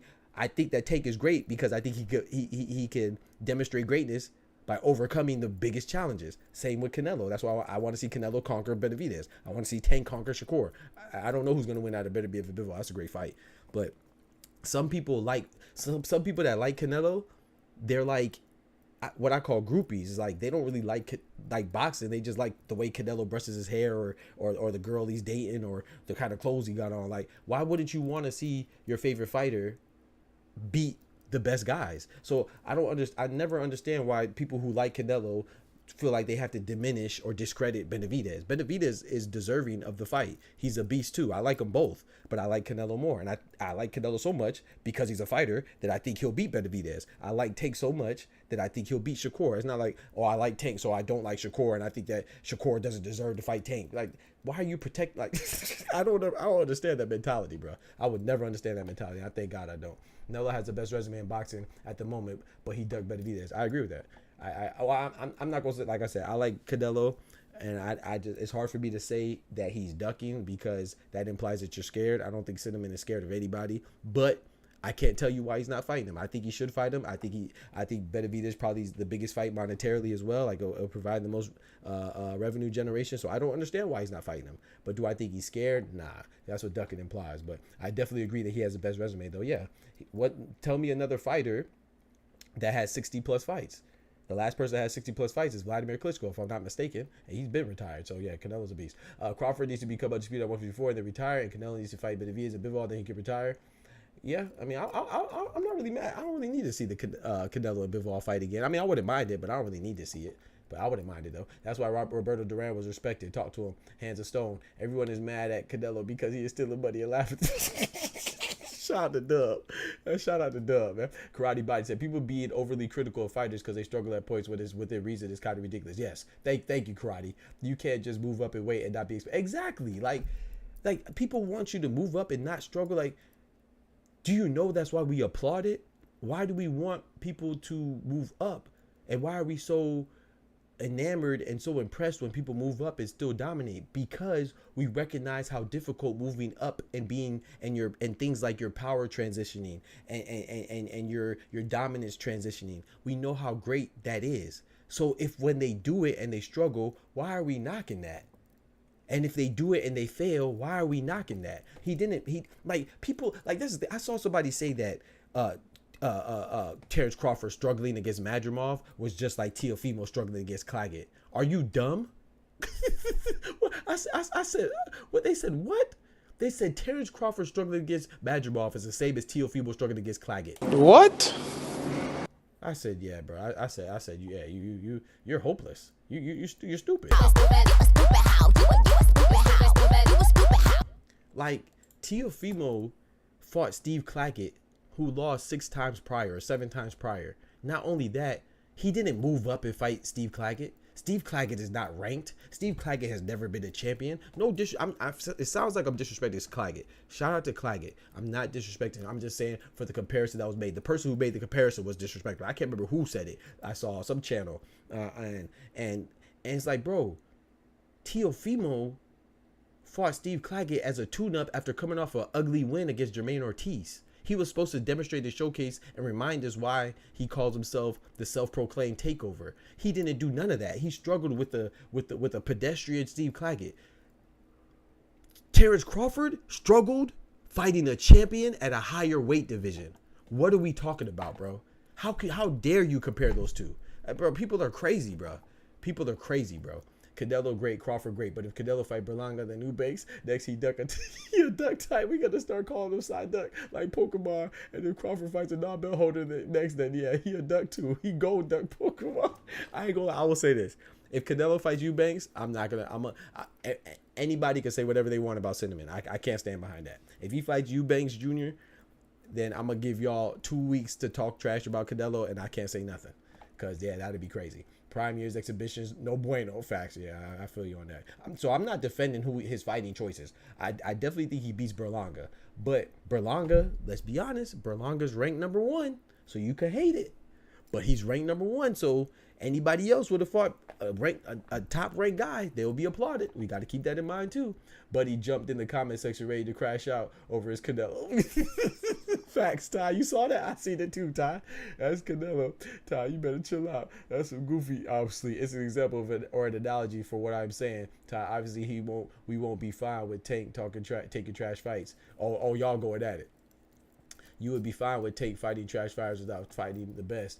Real boxing fans want to see the best fights, not the easiest fights for fighters. I disagree with that. I wouldn't be fine with Tank fighting. And I think Tank is another one whose resume gets disrespected a lot too. Not trying to hear the experience excuse, Doc. He had the size of youth on this side and got cooked by little old man 13. Come on, bro. It's Floyd. Come on, Ty. Don't do Floyd like that, bro. You got to give him that, bro. Why would Canelo take off fights against guys like Crawford and Jamel and Munguia? We could have seen Canelo fight Dave Benavidez, Dave Burrell, or even Benavidez. Well, I will say this, though, Canelo. I don't mind Cinnamon. I did not like the Cinnamon versus Jermell Charlo. But Jermell Charlo was undisputed at 154. I didn't like that fight because he was moving up twice, but at the same time, like I said, I'm a big fan of people exercising their power when they earn the position. Now, it was still Jermell Charlo moving up 2 weight divisions, but he was undisputed, so you could understand that fight. You know, I would much rather saw Jermall Charlo versus Canelo, but it is what it is. Jermall Charlo going through his mental health issues, you know, having mental health issues, and you know, shout out to Jermall Charlo. Hopefully he recovers from that, because mental health is not a joke. But I'd much rather see Jermall Charlo versus Canelo. I never want to see Lil Charlo versus Canelo. And then as far as going in light heavyweight, I don't really hold fighters responsible for moving up a weight. If they want to challenge themselves and move up, I think that's dope. But I would never say like, oh, he needs to move up and fight somebody. I don't get why people say that, you know. And I know people are gonna think I'm too soft on the fighters, but I just respect the fighters that I respect that challenge. Like, I don't think anybody needs to move up. If you want to move up and you could do it, and it's time for you to move up. Now, I'm not a fan of weight bullies either. Now, you know. So when people say, why does Canelo not fight Benavidez? I mean, I could tell you, because Benavidez is documented that he does come in heavy. He comes in like 25 pounds extra. When Canelo says that, he's not bull jiving. He's serious. It's true. He literally comes in, like when he fought Boo Boo Andrade, David Benavidez was above 190 for a 168 pound fight. So, I mean, that's up to you to negotiate that. That's why fighters have rehydration clauses, and people get mad at rehydration clauses. Well, you should get mad at people coming in 20, 25 pounds above the weight limit. So they're literally killing themselves. Like, look at Janibek. Janibek just had a fight at 160, and I feel like Janibek should be stripped. If you want me to tell it, the man passed out. The man fell out. The man fainted because he's so big, trying to dehydrate himself and kill himself to make the weight. Because he's so worried about having a size advantage that he fainted, bro. Y'all know how ridiculous that is, bro. And I know I'm not a world-class boxer, but when people say like, oh, do you know what it is cut weight? I actually do, because I'm an amateur boxer. I used to fight at 140, and I had to I'm tall for my weight division. Now, I'm not talking about I'm cutting weight to anything close to these guys that are world-class athletes. I'm not saying that. But what I'm saying is I do know what I could relate to at a bare minimum what it is to cut weight and stuff. If you cutting weight to the point where you're passing out, brother, just move up, bro. Just move up, bro. Like, that's I think he should be stripped, in my personal opinion, because I think that's a major demonstration of a lack of professionalism, man. And just move up, bro.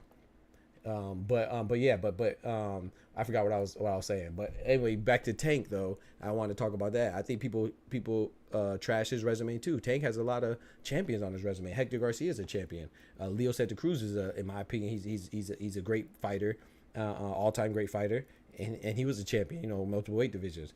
Tank beat him. Tank also beat Jose Pedraza, the sniper. He was a champion, undefeated champion when Tank beat him. Tank just beat Frank the Ghost Martin, who's an undefeated fighter, you know. And people say that was a cherry pick, which I don't understand. He was ranked higher than Steve Claggett when Teofimo fought him. He was ranked higher than Liam Parra when Subriel Matias fought him and lost. He was ranked higher than Jose Rayo Venezuela when Isaac Pitbull Cruz just fought him and lost. He was ranked higher than Ryan Garcia when Devin Haney fought him. He was ranked, so out of all the champions, that he was ranked higher than Artem Hunter Union. In fact, he beat Artem Harutyunyan. That was Artem Harutyunyan's only loss. Shakur fought him, you know. So I think that Tank's resume, people don't recognize the people that he's fighting because he dominates them. I mean, look how Mario Barrios, after he lost to Tank, not only did he move up 2 weight divisions and claimed a title after he lost to Tank. Is that not demonstrating how good Mario Barrios is? Isaac Pippen Cruz, after he lost to Tank, he moved up and got a title. People say, oh, well, he beat Rolly Romero. It doesn't matter. He fought and won a title, bro. Like, we got to stop. Like, does that mean that Isaac Pippen Cruz is the best champion ever? No, but he's good enough to become a champion. Everybody's not good enough to become a champion, so we got to stop that. Please hit the like button. Yes, sir. Thank you, Dub. Those guys are 168 and higher, are big dudes. Yeah, he should have spent the block for Bivol. Ain't nobody want. I agree. I ain't gonna lie. I didn't really want Triple G3, but hey, he had to get a G for every. He had to get a fight for every G in Gennady Gennadovich Golovkin's name, man. So, but I agree with you. I did not want to see the third. I didn't want to see the trilogy. Him and Andre was above 190, and nobody said, but was trying to cook Devin. Yeah, facts, Ty, facts. I didn't know Andre was above 190. So if Andre was above, I thought I could have sworn I read somewhere that Andre got up to 180. But if they're both above 190, that's crazy. But I knew Benavidez was. He said, Devin Haney also, he moved. He was what, 165 against Regis Prograis. But look, I'm not knocking it. I'm just saying what it is. Which I know you know, Ty. We had this conversation before. I'm not necessarily knocking it. I'm just, because if Regis Prograis didn't put that in his contract, if Boo Boo Andre didn't put that in his contract, if you're not aware enough to put that in your contract, you're a grown man and you have a team around you. That's your business. But it doesn't change the fact that these guys are employing excessive weight bullying tactics. So yeah, but at the same time, Devin Haney, I can't knock Devin Haney because he's a consummate professional and he made weight every time he blew up. So if they don't want to put a rehydration clause or whatever, then I don't even think rehydration clause should be necessary, because I think that the sanctioned bodies should implement their own weight restrictions, in my personal opinion, similar to what the IBF does. But hey, that's another story for another day. Canelo ain't want to lose his title. That's why he did the fight Bivol 168. I don't know, man. I don't know. Like I said, I don't know, man. Like, I applaud. Maybe, like I said, there's a possibility too. You know, Canelo and Tank are two of my favorite fighters. But as you can see, I'm not biased, bro. I approach the game because I love boxing. You know, when Tank stops boxing, I'm still watch boxing. When Canelo stops boxing, I'm still watch boxing. When Floyd stopped boxing, I still watch it. My first favorite fighter ever was Jermaine Bad Intentions Taylor. He stopped fighting a long time ago. I still watch boxing. So I can't relate to those that don't watch boxing. They only watch their favorite boxer. There's a difference. So just because I like somebody don't mean I'm going to make excuses for them or lie or manipulate the truth on their behalf. But with Canelo, though, I have to say that I'm not mad at Canelo. I'm not mad at anybody for moving up and fighting. I don't care what the result is. You know, once you move up, now, of course, I think you should win. Yeah, I thought Canelo was going to beat Bivol. But it's not a knock on Bivol. Like, some people thought that Canelo was going to beat Bivol because they never heard of Bivol. I thought Canelo was going to beat Bivol because it's a testament to his greatness. Same with Terrence Crawford. I think Canelo will beat Terrence Crawford, but I do think it's intriguing because how great Terrence Crawford is. I think there is a path of victory for Bud. But me and my money, I would bet that Canelo would win. But it's intriguing because that's how good Bud is. So I'm not saying it disrespectfully to Bud, and I'm not saying that, he shouldn't be calling him out. No, you do whatever you want. But do I think he'll win? No, I don't think he'll win. But I think it's interesting because that's how good he is. Like, if you tell me another 147-pounder, let's say Stanionis or Barrios or Boots, if you tell me, you say, Doc, do you think that they'll beat Canelo? I'll say, hell no. But it's intriguing, like I said, because Bud is that great that where I have to give him a chance just off the strength alone that he's a phenomenal fighter. So do I give him a chance? Yes. But do I think he wins? No, because I think that Terrence Crawford is great. I think Canelo's great, but Canelo is great and he's bigger. I do think that Terrence Crawford is a slightly more skilled? Yes. But Canelo is also skilled, and I don't think the discrepancy or the disparity rather between their skills. I think like Bud is slightly more skilled than Canelo. I don't think that the differential is that big. But what I do think the differential that I do think is big is not only their power and not only their size, but also their durability. I've seen Canelo go against Jaime Munguia, not get hurt. I seen him fight Dimitri Bivol, not get hurt. I seen him fight James Kirkland, even though he said he was the hardest puncher he's ever been in there with. He didn't seem visibly hurt. I seen him fight Triple G, not once, twice, but 3 times a lady, and never get hurt. So my point is that if Canelo could go all the way up to light heavyweight and not be visibly hurt, why would I think a 147 pounder would be able to hurt him? So I just don't think Terence Crawford will be able to hurt him. Now, is Terence Crawford very precise with his punches? Yes. Could he catch him off guard? Yes. And the punches that you get hit with while you're throwing a punch yourself, those are the ones that hurt the most. So like I said, Terence Crawford can beat him. There's a path, but I just don't think that he does. And that's just my opinion on it. Who mentioned weight bullies? I don't want to see Canelo. I don't want to see Canelo versus Bud either. Karate. I mean, I wouldn't mind. It's intriguing, but I don't really want to see it either, especially after seeing Madrimov. And I know that Madrimov is more athletic than Canelo. It's a different style of fights. But like I said, I always go back to why I think he won't beat him. Because I don't think he'll be able to hurt him. The only time I seen Canelo get hurt was a young Canelo who was like 19, and he fought Miguel Cotto's brother, Jose Cotto. That's the only time I seen him visibly hurt. So why would I think Bud could hurt him? Now, that don't mean he can't, though. But supporter in the building. I got supporter when you sneak up in here, bro. What's popping with you, brethren? But I agree with Tyler. I was not interested in Triple G versus Canelo 3. I don't believe in weight bullying. If he made the weight, he made the weight. All the other stuff sounds like an excuse. Roberto Duran never made an excuse. Again, dudes with larger frames. I mean, yeah, but everybody's not cut from the same cloth too, though, Ty. We gotta admit that. So I'm not mad at you. Yeah, I mean that's a reasonable and plausible conclusion. You know, that you don't care, because that makes sense. I mean, hey, they made weight. That's it. You're only obligated to make weight that one time.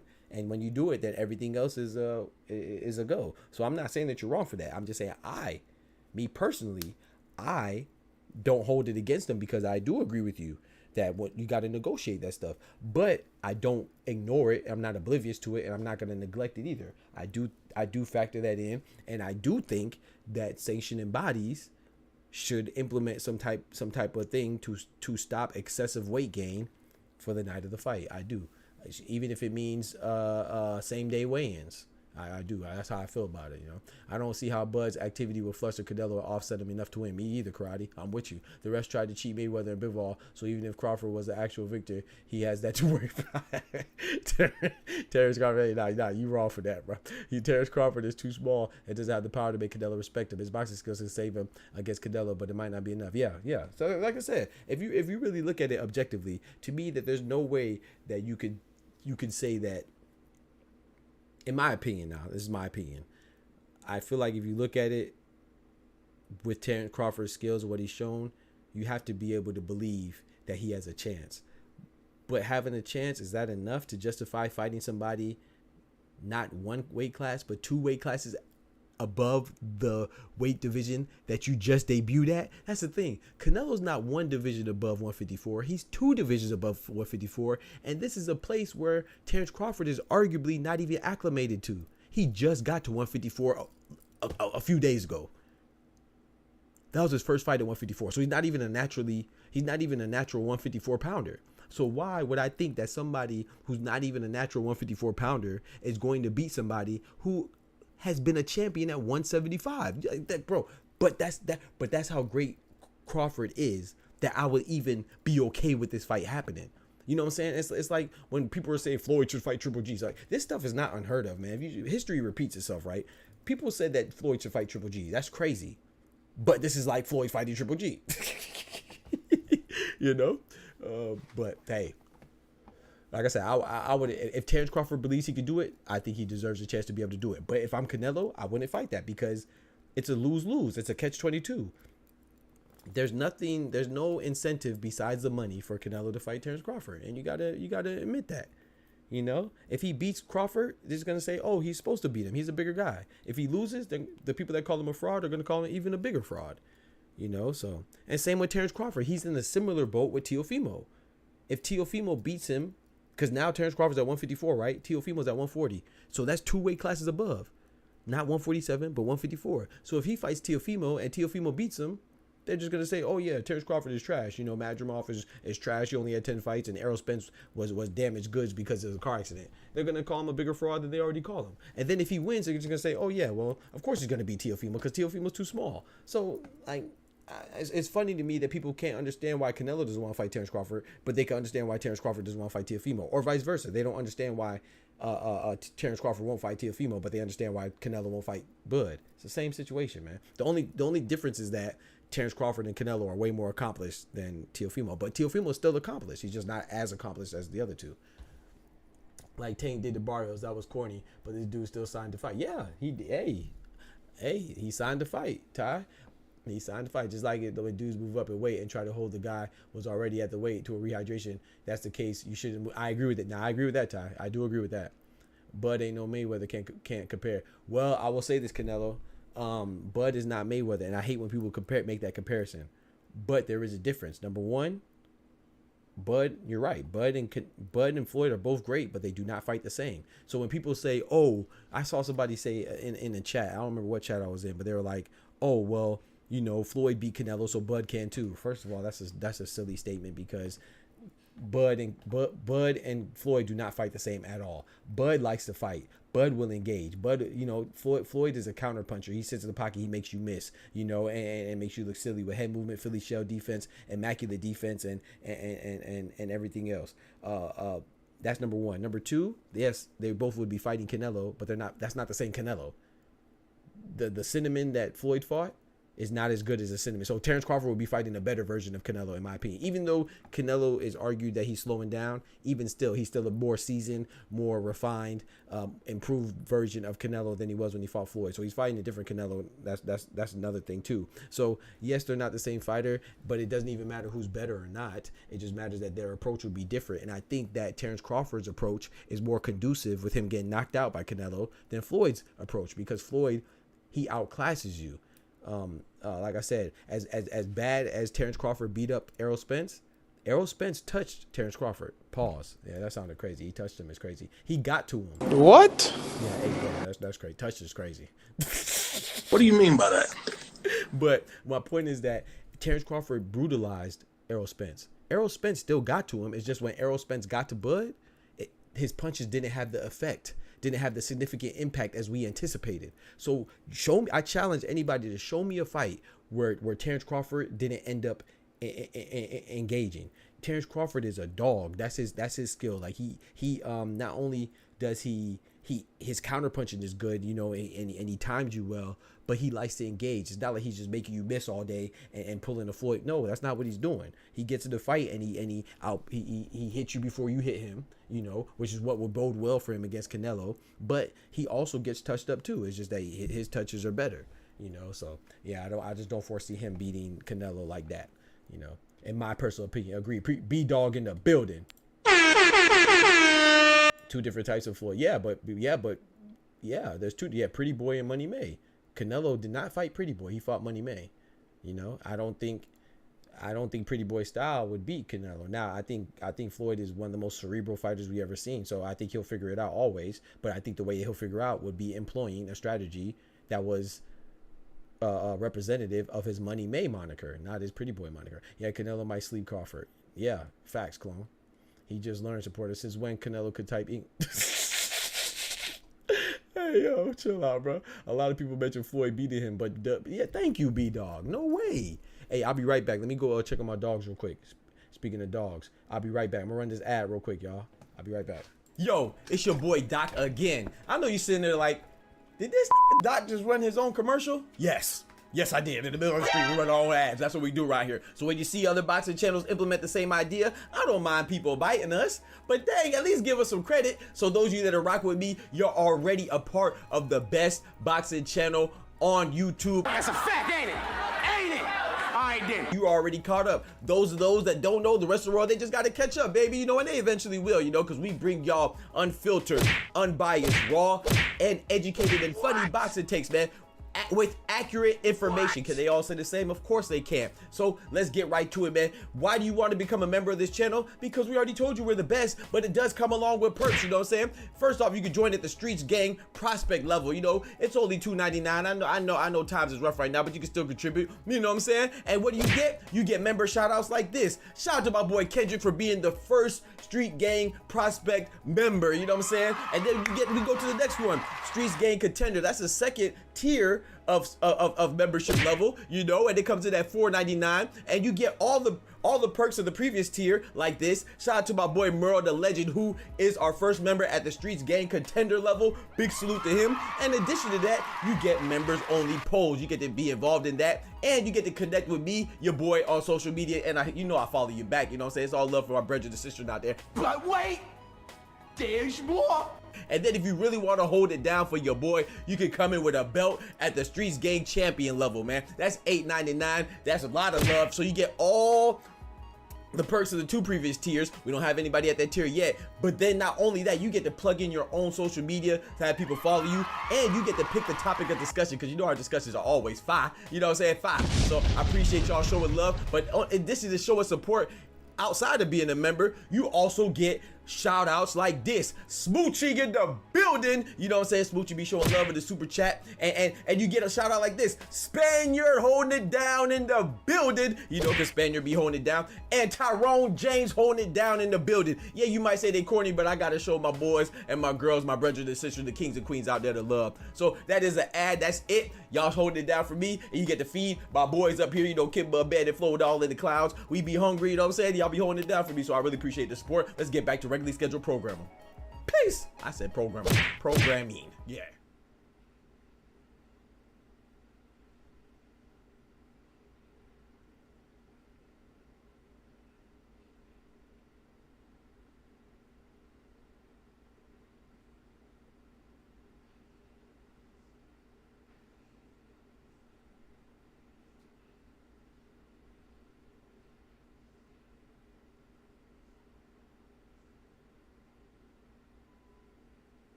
My bad, y'all. My bad. I'm back.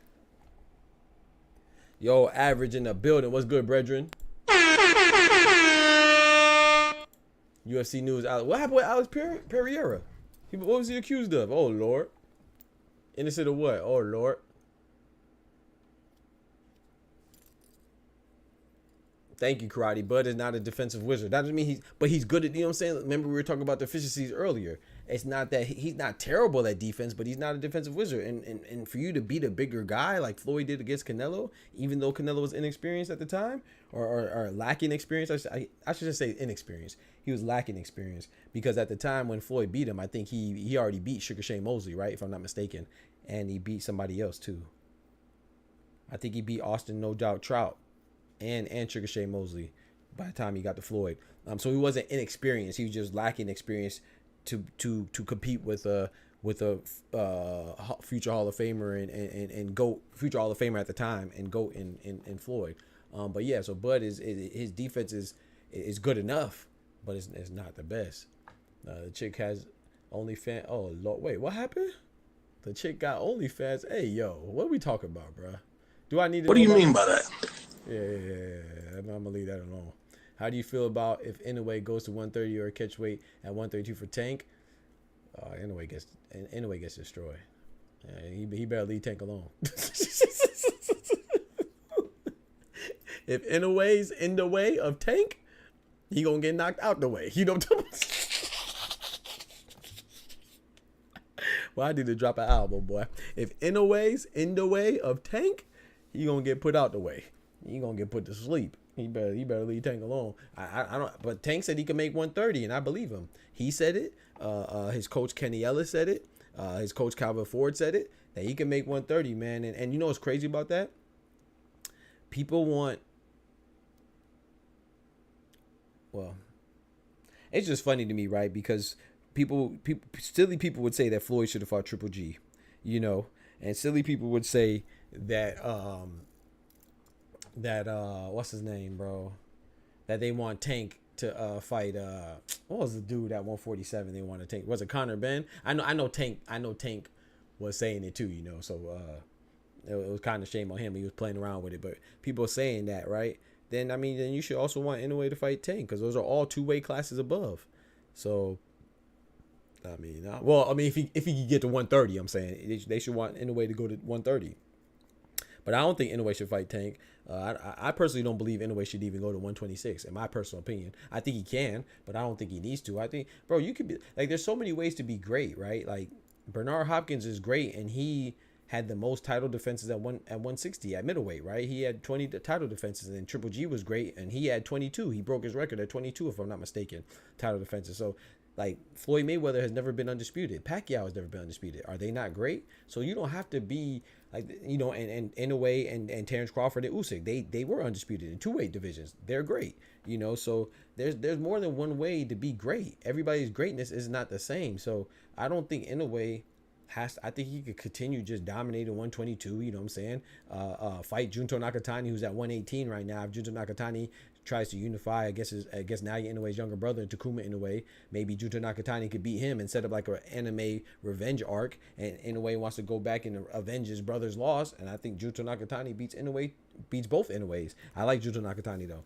But like I said, Inoue could stay at 122 and not even go down to 118. He can stay at 122 and fight MJ Akhmadaliev after he's done fighting TJ Doheny and Sam Goodman. There's people there, you know, just people aren't aware of it, so they think that nobody's there. Like, I hate when people say that stuff. Like, oh, yeah, no one. I remember this one guy was telling me that, Inoue needs to move to 126 because nobody's at 122. No, he's undisputed at 122. There's people at 122. You know, there's just not nobody there that you know. You know, there's a difference. Paul Williams is a weight bully, and so is Winky. Paul Punisher Williams? I think he was just tall, man. I don't think he really was too much of a weight bully, man. Shout out to Paul Punisher Williams, man. You know, he had that terrible motorcycle accident. Winky Wright was big, though. Shout out to, you know, Winky Wright, fellow Floridian, man. Put some respect on Winky. But Winky used to walk around at 210, you know. He used to walk he used to walk around heavy. So I can't refute that too much, but you know, Tank got to see boots. Tank got to see boots, facts. Carter Bever's Tank is stupid in my opinion. Yeah, I mean, I agree. But if they want it, then shoot, I'll watch it. Only person I wanted Floyd to fight was Paul Williams. He fought everyone else. I wanted to see him fight. I ain't gonna lie, I wanted to see him fight Paul Williams too, but I was okay with him not fighting him. But I wanted to see that too, because I wanted to see how Floyd would figure that out. Because Paul Williams, man, he was a long, lanky dude. He did like to mix it up though, but he was a long dude, man. Pause. Hey, yo. What? He was very rangy. I would have liked to see how Floyd would have figured that out. I think he would have, but I would have liked to see it. Paul Williams was a weight bully. Yeah, I don't think he was a weight bully. I think he was just tall. But Winky Wright was big though. David Benavidez versus Anthony Yarde. Ooh, at light heavyweight, I'm not mad at it. I got Anthony Yarde. If you had to rank James Toney, Roy Jones, ooh, Bernard Hopkins, Oscar, that's tough. I need y'all to help me out on that one, man. If I had to rank, okay, so Kendrick in the building was good. Big member in the building. Okay, so I'll have to break it down in categories, right? If you're asking me those three, who's the best at their prime, I think Roy Jones is the best. I don't think anybody's better than Roy Jones at their prime, in that small window of their prime. But if you're talking about the totality of their career, then you have to include the losses that Roy Jones took some bad losses after he came back from his heavyweight reign. I mean, not reign, but his heavyweight bid against John Ruiz. He came back. He started doing Matrix movies, dropping albums. Can't be touched, can't be stopped. And you must have forgot. And I think he forgot that he was a boxer. He was a movie star and a rapper and all that other stuff. He forgot he was a boxer. And then he tried to come back down. And and Antonio Tarver cleaned him up. You know what I'm saying? So you have to factor all that stuff in. And Roy Jones was one of those guys that unfortunately stayed in the game way too long. And you hate to see the legends lose to people that they're not supposed to lose to. No disrespect to his opponents that beat him, but you know, Roy Jones shouldn't have lost to a lot of those guys. Same with Pacquiao. Pacquiao stayed in there too long. I know that they robbed him against Jeff Horn, but it shouldn't even been close. You know, no disrespect to Jeff Horn because he was undefeated at the time. By the way, Terrence Crawford beat him and took his undefeated streak. For those that say Terrence Crawford ain't beat nobody, he beat Jeff Horn coming off a fresh win off of Pacquiao, who was a GOAT. But, you know, that's neither here nor there. I digress. But Pacquiao took too many L's, you know, but just fighting too long, you know, and same with Roy Jones and some other greats. So you got to factor that in. So, and B-Hop, you know, B-Hop, he said he would never lose to a white boy. and then my boy Joe Smith Jr. said, hold my beer and kindly put him out the ring, you know. That's what he get for talking crazy, you know. Shout out to all my brethren and sisters out there, white, black, Hispanic, Asian, and otherwise. Gotta respect the sport, but he did beat Kelly Pavlik after Kelly Pavlik came off of 2 great wins against Jermaine Bad Intentions Taylor, and B-Hop had the most successful title defenses for a long time at middleweight until Triple G beat it. And then who was the other guy? James Lights Out Tony. James Lights Out Tony has some phenomenal wins, man, and he was a lot of times a smaller guy. But I'm not gonna lie, if outside of being knocked out the ring, like if he would have just lost. Like, if B-Hop would have just lost and not got knocked out the ring, I might say B-Hop might be number 1. But, bro, you can't get put out the ring, bro. But he was older, though. You know what I'm saying? I might lean towards B-Hop, bro. And who had the best career, I might lean towards B-Hop. Roy Jones was freakishly gifted. Facts. He messed up going to heavyweight, yeah. But, I mean, but he beat John Ruiz, though, so, hey. I think he more so messed up being in the Matrix movies and dropping albums, you know. But yeah, that's a good point too, Karate. Didn't Roy beat all of them? I got Roy, Hopkins, and Tony.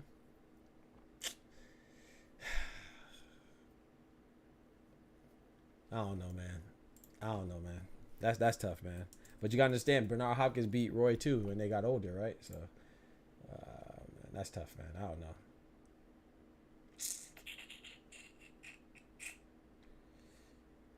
Yeah. That's tough, bro. I might lean towards B-Hop, bro. Yeah, I might lean towards B-Hop, bro.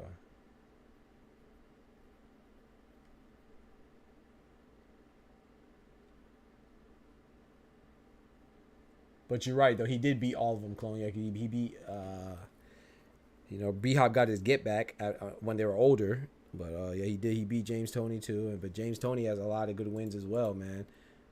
Yeah, I might lean towards B-Hop, though.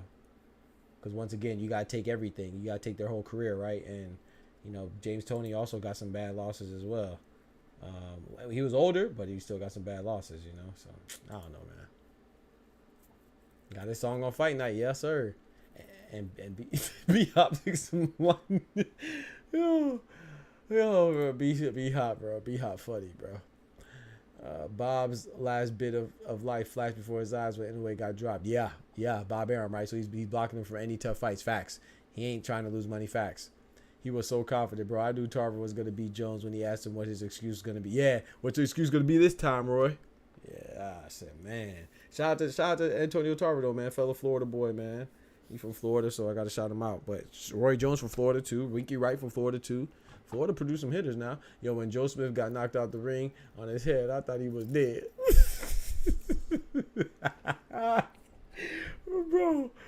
Bro. Oh, man. Bro, when he hit him, we said, damn! I'm sorry. Oh, no, man. I don't, that's tough. That's a good question. I think Oscar asked that. That's a good question, man. I don't think there's any wrong answer, to be honest. I think you could justify James Lights Out Tony. You could justify Roy Jones. You could justify B-Hop. I might lean towards B-Hop, even though he got knocked out the ring, bro. When he went to UFC and got, yeah, but listen, man. That's why, man, shout out to the fighters, man. You know, I just be thinking a lot of times they be needing that paper, man. They be needing that bankroll, man. So they unfortunately put themselves in compromising positions. Yo, My bad. If I miss anybody, I try not to miss messages, man, but I'm sure I missed some messages. I apologize. But yeah, anybody want to join the Discord, man, feel free to join the Discord, man. Y'all know what time it is, man. Join the Discord. We need more people to join the Discord and chop it up, man.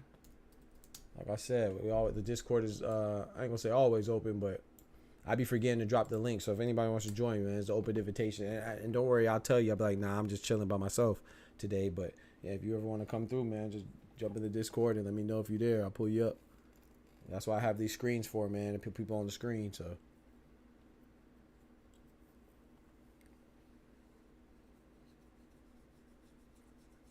yeah, that's crazy though, man. Appreciate everybody in here. Don't forget to like the video as well. You know what I'm saying? If you enjoy the content, man, consider becoming a member. It starts at $3 per month. So, you know, I know times are hard these days. A lot of things cost money, but if you want to contribute, no pressure, you know, becoming a member is $3 per month. You know what I'm talking about? That'll get you right. Get your boy right. That's what, 10 cents a day. You know what I'm saying? $1 every 10 days. And then also consider hitting the Cash App. The Cash App right there, man. Show your boy some love. That really helps the stream grow, man. It really help y'all. Y'all helping me establish the best boxing community on YouTube. The best because we tell the truth. We don't manipulate no information. That don't mean we get things wrong now. We're going to get things wrong, but we don't never intentionally try to change a narrative or manipulate information to push an agenda. No, bro. We keep it funky. We keep it real. We keep it street. You know what I'm saying? That's what we do. Because we like boxing. We don't like us. We like, it's okay to have your preference, but we don't give preferential treatment. You know what I'm saying? That's a difference. At least we try not to. You know, I just paid $10 for a piece of corn. And hey, where you at, the fair? My boy Lance in the building. You paid $10 for a piece of corn and the water. You must be at the fair. That sounds like fair prices. Hey, this should be an easy fight for Vergil. Ooh, easy? Already had Buddy doing the chicken noodle soup. Yeah, but supporter, but he was winning though. Serhii Bohachuk was winning at the time of that. At the time he got caught by Brandon Adams. You're right. He got caught with the left hook too. You know, he definitely got caught with the left hook, and that's Vergil Ortiz's best punch. But Serhii Bohachuk, he got a little bit too comfortable. You know, opened up a little bit too wide. And not saying that he would necessarily beat Brandon Adams again. I don't know. I think it would be a good fight. But if they fought again, I'd put my money on Serhii to win the rematch. But you're right. You do got to factor that in. But I don't know if that's enough.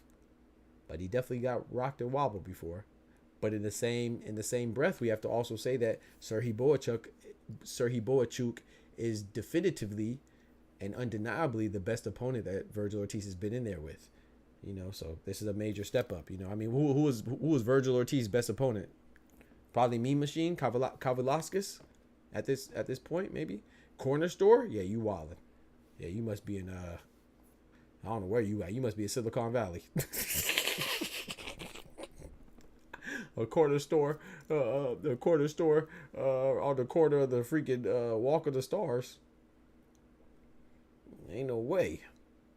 Is that gold flavor corn? You feel me?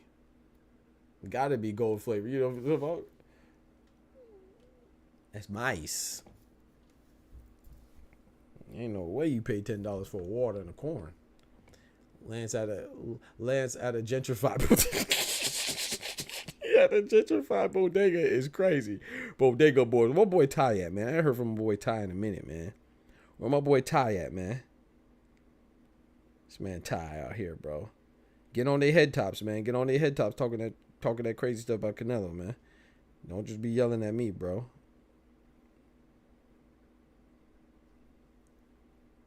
Who the hell get corn from the corner? Yeah, you wildin'. Hey, corn from the corner store, man. You know, corn in the word corner. yeah, I don't know. Let's do facts.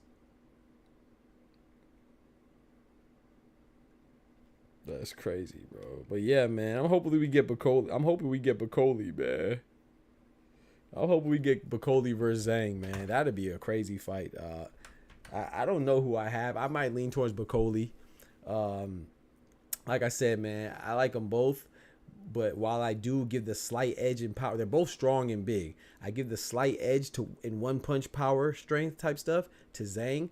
But I give while they're both kind of slow and heavy-handed, I give Bakole the slight edge in hand speed and precision. He's very precise with his punches, or at least he was against Jared Anderson. And but I would also say to a Zhang, he gasses out, man. He tends to gas out. So if he doesn't, he said that he'll get Bakole out of there in 5. Well, if he doesn't, I fully anticipate that he'll gas out, man. So it would behoove him to get him out of there early, but I'm not sure if he can because Bakole's tough. Maybe it's because I asked for egg rolls. He said, I knew dang well they didn't cook no egg rolls, so they upcharge you for asking for something they ain't got. Get you a bacon, egg, and cheese, bro. I'm hungry, bro. Stop talking about food, bro. You about to make me get off stream and go get some eats. Land's high as hell. Buy egg rolls from a motel. I'm telling you, bro. My boy Lance going through it, man. Shout out to my boy Lance, man. Lance crazy as hell, man. Lance is crazy, bro. He thought he was at the Chinese spot. Man, Chinese food sound good too, bro. Everything sound good, man. Y'all got to chill out. Your boy getting hungry. Appreciate everybody in the stream right now too, man. For real. How y'all rocking with the 2-a-days, y'all? How y'all rocking with the 2 streams a day? Y'all like it or not? Or y'all ain't really feeling it? Cause I'm feeling it, man. I mean, it's taking a lot for me to wake up and stuff like that. Because I wake up at I mean, it's not really taking a lot for me to wake up. I go to sleep late though, but I wake up at 6:30, get me a little workout in, and then I prepare for the early stream, man. I like it, and then get on again later in the evening. Bring y'all two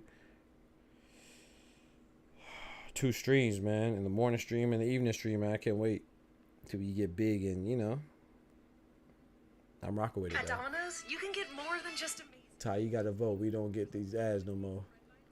Yeah, I'm tired of these Kamala ads. I'm finna get the YouTube pre. Where you pulling up in the chat, bro?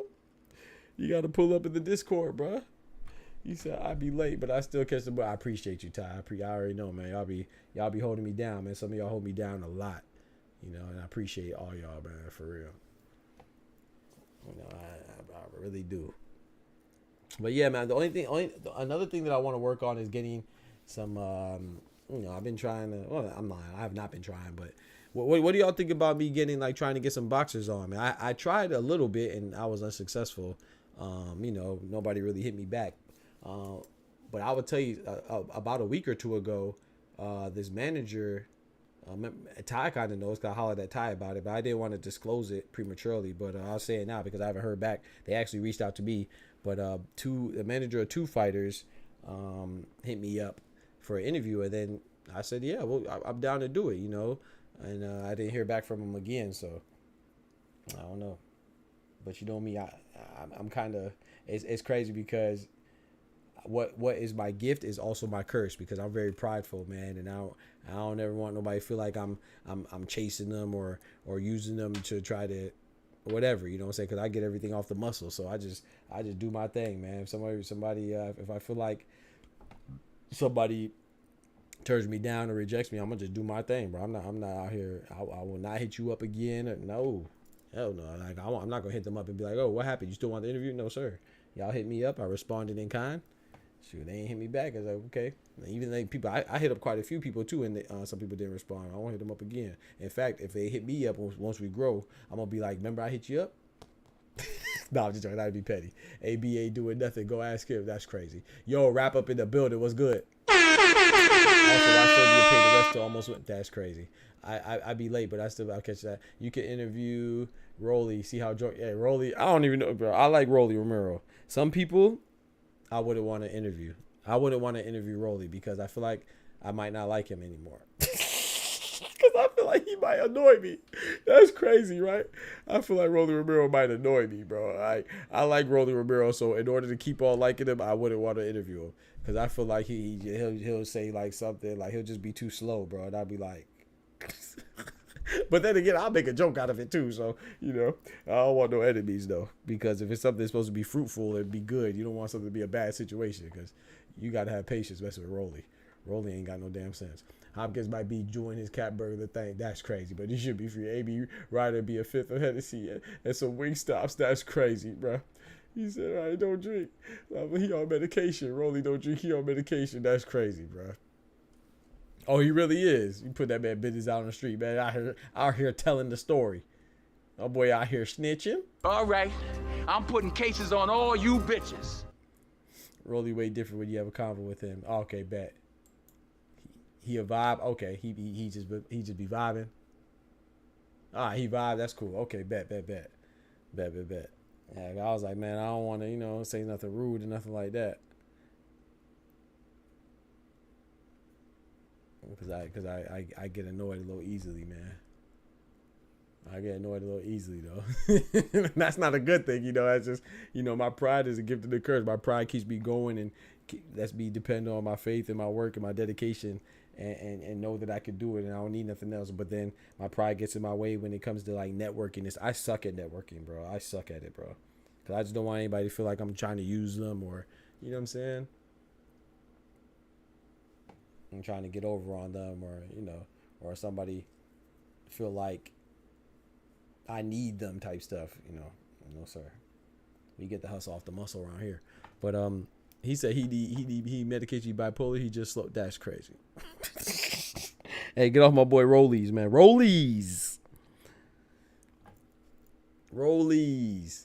He the short butts. That's crazy, bro. Y'all gotta chill, bro.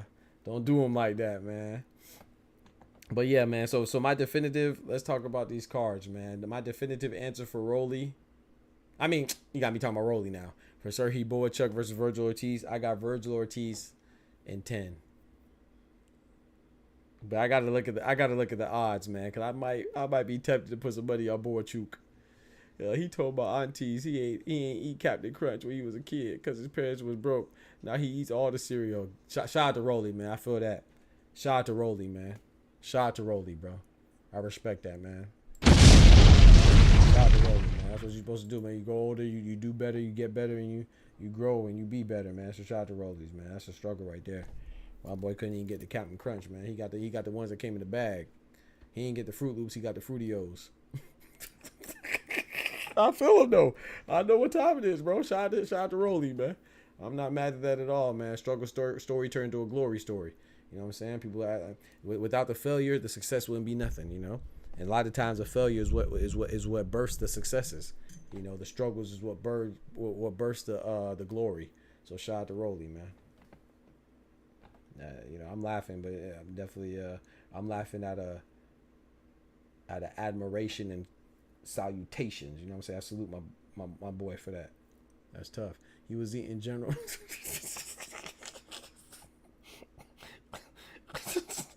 Bro, chill, man.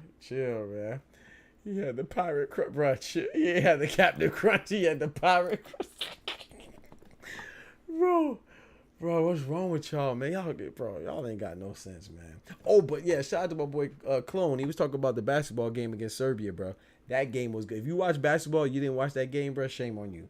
Bro, that game was crazy close, man. They was down by 11 going into the half. I think in like the third or fourth quarter, they were down by 15 at one point, man, and they put on a heroic performance, man. And I don't want to hear nothing about people saying, oh, well, the U.S. team is stacked and Serbia and all the other international teams, they ain't got nobody. No. Coming into the Olympics, everybody was talking about how strong the international teams were. Everybody was talking about how strong Canada was and Serbia was and how strong France is going to be. Now, France is in the finals, so shout out to them. But everybody's talking about Jokic was going to be able to carry Serbia. I'm like, bro, what are we talking about? Jokic is a beast. He's one of the best players in the NBA, but you're going to need a lot of help. Shout out to Boban Bogdanovic from the Atlanta Hawks. He went crazy. He went crazy against the USA, and they went by the skin of their teeth. But I don't want to hear once they lose now that, oh, it's because they didn't have the depth. I don't want to hear about that, because before they weren't talking about depth. They were just talking about Jokic. They were just talking about Jokic like he was Thanos. Well, I guess they didn't watch the entirety of the movie. They ain't watched the whole movie, man. They must have stopped at Infinity War. I think they thought Thanos won. You better go watch Endgame. Yeah, because Thanos lost. He got snapped like the rest of them, turned into dust. You know what I'm talking about? And that's what happened to Jokic of Serbia. He got turned into dust. You know what I'm talking about? LeBron came out there, Captain America, Black Panther, Thor, and them. Hell you talking about? Anybody want to talk about how Jokic is Thanos and USA better be careful of Serbia, man? Just stop playing, man. Stop playing, man. USA. Stop playing, man. Disrespectful, bro. My boys pulled up on Serbia and Thanos like, nigga, you's a bitch. They pulled up on Thanos like, you feel me? Where's Smoochie at? Smoochie in the building. Embiid was killing Jokic. I ain't gonna say that now. Embiid was doing his thing though, but Embiid was missing a couple free throws. I mean, Embiid was missing a couple rebounds. I low key like raisins in my oatmeal. Ugh, yeah, you wildin'. Raisins in your oatmeal. You like raisins in your potato salad too, ain't it? Ain't that potato salad? Yo, facts. My cousin used to those up. Yeah, oh yeah. That's that seasoned adult food. Yeah, y'all wildin'. I like oatmeal now. I don't put no raisin. It might taste good though. It may taste. I like Raisin Bran. I like Raisin Bran though. Raisin Bran cereal. I got to get the extra crunch though. The 2 scoops of raisins with the crunch. The Raisin Bran crunch with the 2 scoops of raisin go crazy. You sleep. Raisin Bran crunch go crazy with the 2 scoops of raisins, boy. Or you pop up front. Yeah, Smoochie just creeped in here just to throw a throw up emoji in the chat. Little rude self. Came in here disrespecting Clone. Here you go. Oh, shit. Yeah, I'm tired of that. It was so disrespectful. He said, I'm going to take my life back, P, because that's disrespectful. Man, heck no, bro. Tell all the homies to like the video, too, man. Tell all the homies like the video, man. You know, we got to turn up, bro. We got to turn up, man. I'm kind of mad. Luis Alberto Lopez, Luis Lopez is fighting Angelo Leo at the same time tomorrow as Vergil Ortiz and Serhii Bohachuk. Man, I'm mad about that, man. I'm mad about that, bro. I'm just annoyed. I'm tired of that, man. Spread these fights out, bro. You feel me? You feel me, man? But yeah, so speaking of the Olympics, y'all saw? Did you watch Team USA women's play today? They beat the hell out of Australia. Come on now. People were mad about the composition of Team USA women, right? From a personnel standpoint, the people that don't know, they can't name the 12 women on the roster, but they want to be mad about who didn't make it. But you can't even tell me who made it. So how are you mad about who made it, and you don't even know who to replace them with? Because you don't know who made it. You don't know Chelsea Gray. You don't know Breonna Stewart. You don't know Asia Wilson. You don't know Sabrina Ionescu. You don't know Kelsey Plum. You don't know Jewel Lloyd. Come on, man. You don't know Jackie Young. You don't know Diana Taurasi. You don't know Brittany Griner. Come on, man. It's off the top. I'm missing some people, though. I got 3 more. I just named 9. I need 3 more. Who am I missing? This is off the top now. You know what I'm saying? So, I said Jackie Young. I said Sabrina Ionescu. I said Brittany. Oh, you ain't know Nafisa Collier. That's 10. Nafisa Collier. Who else? I know I'm missing somebody. Brittany Griner, Breonna Stewart, Jackie Young, Chelsea Gray. Did I say Jewel Lloyd? I don't know if I said Jewel Lloyd. Who else? Alyssa Thomas. Come on now. That's all. I just named all 12 off the top of my head. Come on, man. Stop. I really watched WNBA, bro. But then these people who can't name the 12, everybody I just named, they're either a champion or a former gold medalist. They either won a gold medal or they won a WNBA championship or they won a world championship. Every single one of them. All of them are veterans and proven. And they proved that they work together well. You see what I'm saying? But people had the audacity to complain. Like, bro, stop it, bro.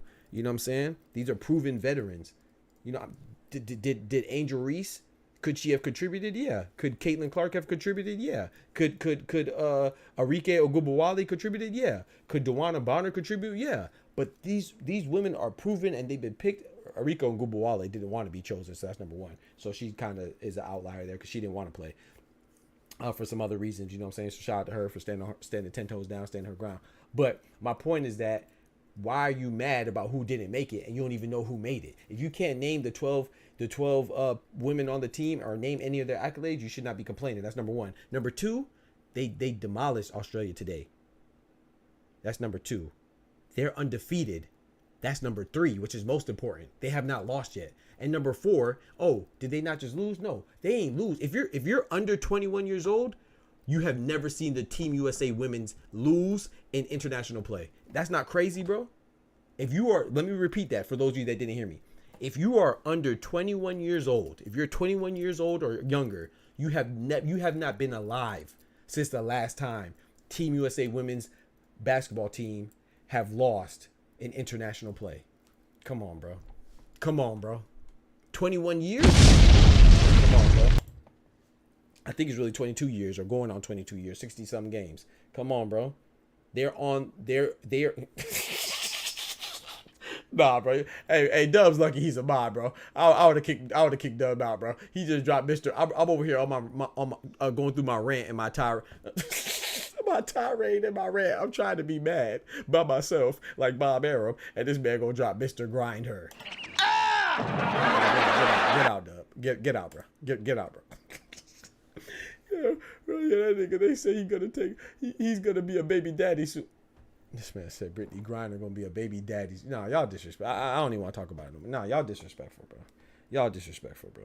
But anyway, let me keep saluting the queens of the court, man. Let me keep saluting the queens of the hardwood. That didn't sound right. Queens of the hardwood sounds crazy. What do you mean by that? Yeah, nah. Queens of the hardwood sounds crazy. That sounds sexual. My bad. The queens of the basketball court, like. Bro, they are on their way to be undefeated again to get the gold, bro. Y'all we gotta stop it, man. So next time you hear somebody say, "Oh, Caitlin Clark should have been on the team," this person should have been on the team. It's not a popularity contest. This is about putting your best foot forward with the best team, the best personnel, the proven players to go and represent your country and win the gold. That's what it's about, bro. Caitlin Clark will get her turn. Angel Reese will get her turn. These other players will get their turn, bro. Stop it, man. Now, if they were losing, then I would understand the outrage. They're not losing. In fact, they're doing the opposite. They're winning at the highest level. So how can you be mad at anybody they pick? Like, people are just ridiculous, bro. Same people that get mad at that are the same people that don't give Terrence Crawford credit for beating Israel Madrimov because he struggled with him while he moved up and got a chip. It's the same, not the same exact people from an individual standpoint, but the same people from a collective standpoint as far as mindset goes. Give people their credit, man. WNBA, man. Shout out to the women, man. They're going crazy, bro. Oh, Dub. I forgot, Dub. I forgot this other stat. They've been winning so dominantly. They have not beat a team by less than double digits. Every single win that they've had in this Olympics has been by at least 10 points. Come on, bro. They never beat a team by single digits. That means they blowing everybody out, bro. They're not just beating them, they're dominating them. Man, y'all better tighten up, man. Y'all better tighten up, man. And shout out to the queens out there, man. They doing their thing out there, man. Y'all gonna respect them queens. Hell you talking about? They be out there balling. They be out there balling.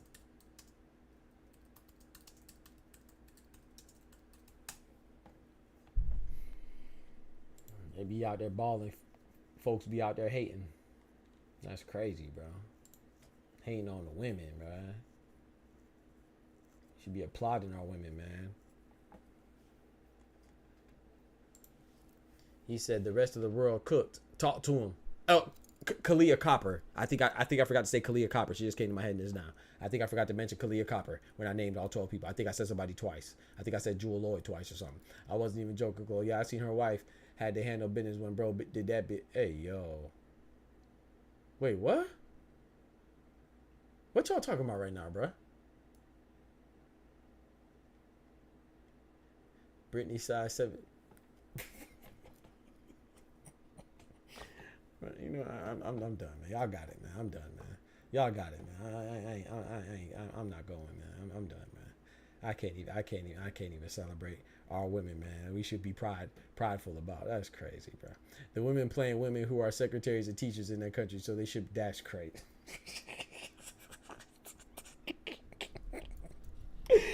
That's crazy, bro. You know, there's a lot of there were some pros on the Australian team, bro.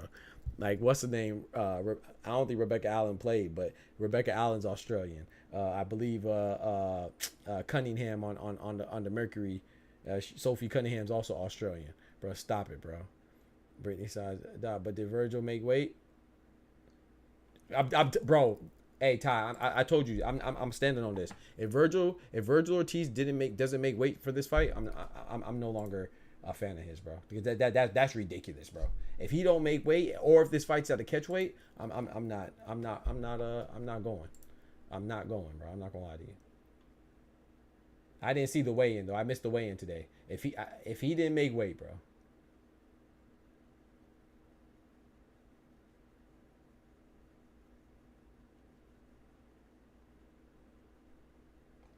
Yo, fight hype wildin'.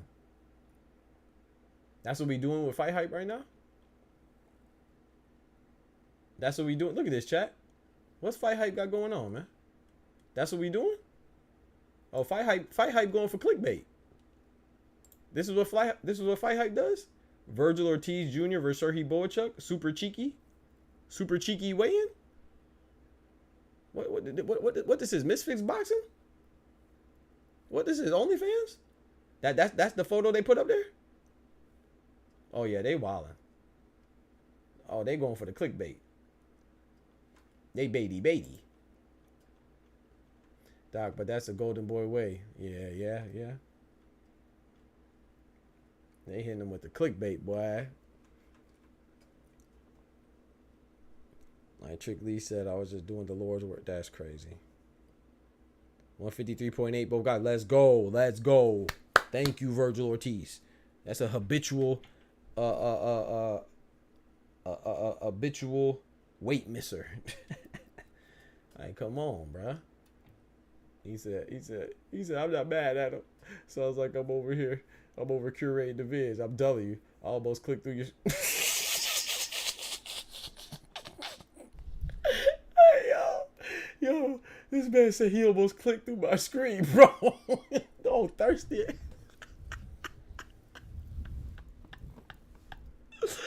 Hey, yo, bro. Nah, y'all wildin'. Hey, Kendrick out there looking at the screen. He looking at the thumbnail like... Yeah. Ooh, that look good. Hold on.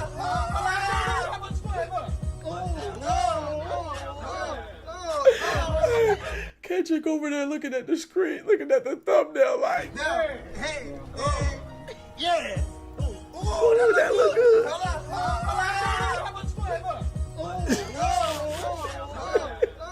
You were just curious, huh? Oh, okay. That's what we call it, curiosity? All right. You know what curiosity did to the cat now. Oh, man. Kendrick said, he said he almost clicked on the video through my screen, boy. That they were doing something to him. Let me find out. Fight Hype hired my brother as that you feel me? They wilded over there, bro. I ain't never seen, I will be honest, though. I didn't really pay attention to boxing YouTube until I was in the space. You know, I just got in the space less than a year ago in December. Man, December would be a year since we had our channel, chat. Let's go. So I haven't been, I was never into boxing on YouTube like that. So I can't say if this is new or not, but this is the first time I've seen them put something like this. So they said they got to get them clicks up. I ain't mad at it. They said super cheeky. I'm asleep. It was free because it was your screen. Let me find out. Yo, that title got... Yeah, it says super cheeky, bro. They wildin', bro. Come on, man. Super cheeky. What are we doing, man? I'm telling you, boy. Shout out to our ladies, man. It's hard. I can only imagine. It's hard for me being a dude in this cruel, cold world. I can only imagine being a woman, man. Shout out to our women, man. They handle it well, you know, and ladylike, you know, and do their thing. But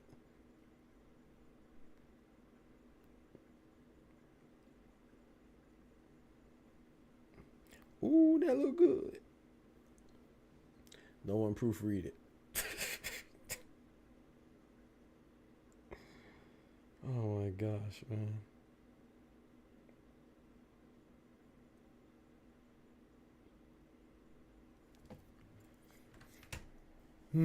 No one proofread it. Man, people proofread it all right. They knew what they was doing. He said, gave me flashback of shemming as fast and scheming. I said shemming. Wow, yeah, it's time for me to get off. I'm hungry. I said shemming, bro, not scheming. Bumba.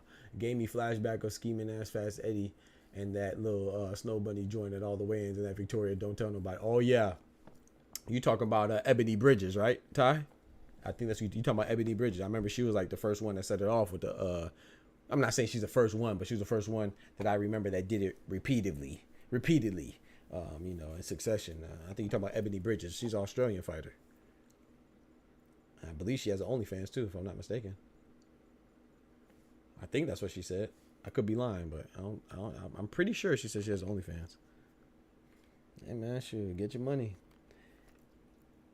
get your paper, man. Do your thing, young sister. Do your thing. Oh yeah, Clone knows there was intentional. He trolling.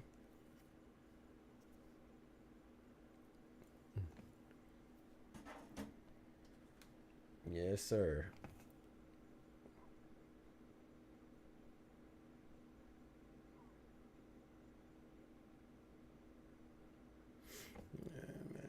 Yeah, that's her.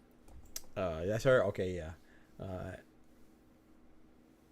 Yeah, I remember when Eddie was trying his best not to look. Hey, hey, I ain't gonna lie, man. Shout out to Eddie because he was definitely trying. You can see he was trying to keep his face straight like this. You know somebody was watching him.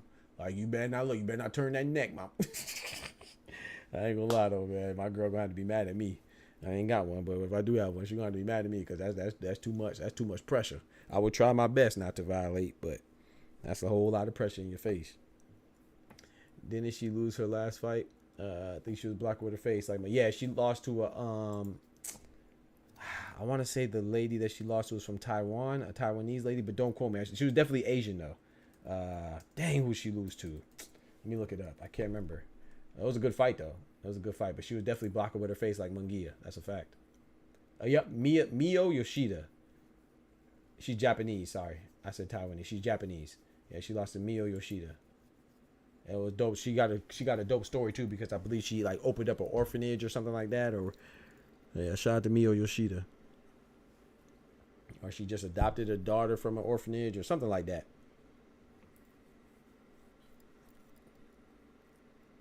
He said I would have looked. Shit, would have gave her a little extra bread on the back. Yo, Ty's a monster, bro. Yo, what's wrong with Ty, bro? Yeah, she lost to a little shit. Yo. That's crazy. I can't read y'all messages, man. Y'all gonna get me copyrighted. He said, gave her a little something on the back here. He said, message retracted.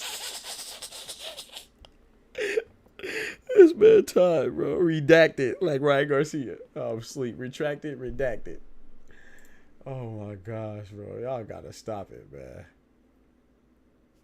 When is, hey, Clone, or anybody else who knows, when is USA versus France? When's the finals? Is it Saturday or Sunday? I think it's Saturday, right?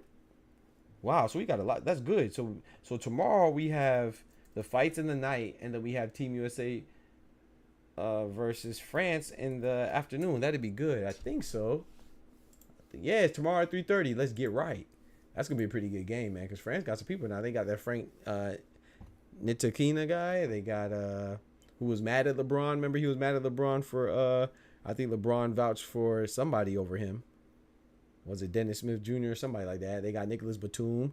Of course, they got Wembanyama. They got Rudy Gobert. They got somebody else too from France. I can't remember. Guy used to play for Orlando. Evan Fournier. Yeah, Saturday. Yeah, good old PBC back in bread. You know, good old PBC back end bread. Give him that back end. Nah, Ty, that was funny. Put that back up now, y'all. Well, I got France. Wait, what? France covering what? Yeah, you wildin'. They got to do it for Kobe. That's all three of his numbers. Wow, that is his Olympic number. 8, 10, 24. Rest in peace, Kobe. Bro, that's true, Kendrick. Yeah, that's a good observation, bro. That is very crazy. Rest in peace, King Kobe, man. You see Kobe right here on my desk, right here, right beside DMX. Kobe Bryant. Come on now, talk to him. Talk to him, the Black Mamba, man. That is wild though. 8, 10, 24. Dang. That's crazy. Oh, the spread cover. You did say covering. Okay, yeah, covering the spread. I got you. I'm about to say you wildin'. Yeah, you wildin'. But yeah, chat. I'm about to go ahead and get some food, man. I'm a little hungry, man. I forgot where though. Nah, that's a dope observation. That's that Kendrick Lamar, man. For you, damn. Speaking of Kendrick Lamar, I finally heard "Not Like Us" 2 days ago. The whole thing. I know y'all gonna whoop me on this, but that's why I'm gonna say it, and I'm about to leave. But "Not Like Us," I was not impressed. But then again, you know, I come from hit 'em up type diss records, no Vaseline type diss records. You know, all those diss records was crazy, you know, and more vicious. Like, Not Like Us was good. Don't get me wrong, it was good, but it was definitely, for me, it was overhyped, man. And with that being said, before y'all talk trash about me, I'm out, man. Y'all be easy, take care of yourselves.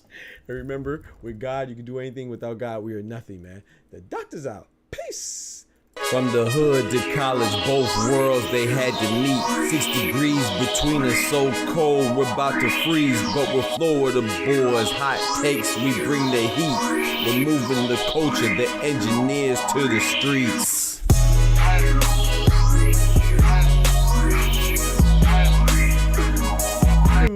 Yo, my boy Dub said, run. Yes, sir, I'm out. Because Kendrick about to throw me out like this. Kendrick about to throw me out my whole stream like this. Hey, before I go though, shout out to Tech with the super chat, man, the $10, man. I appreciate that. Y'all be easy. I'll be back on tomorrow for the fights, man. Y'all take care of yourselves, man. God bless.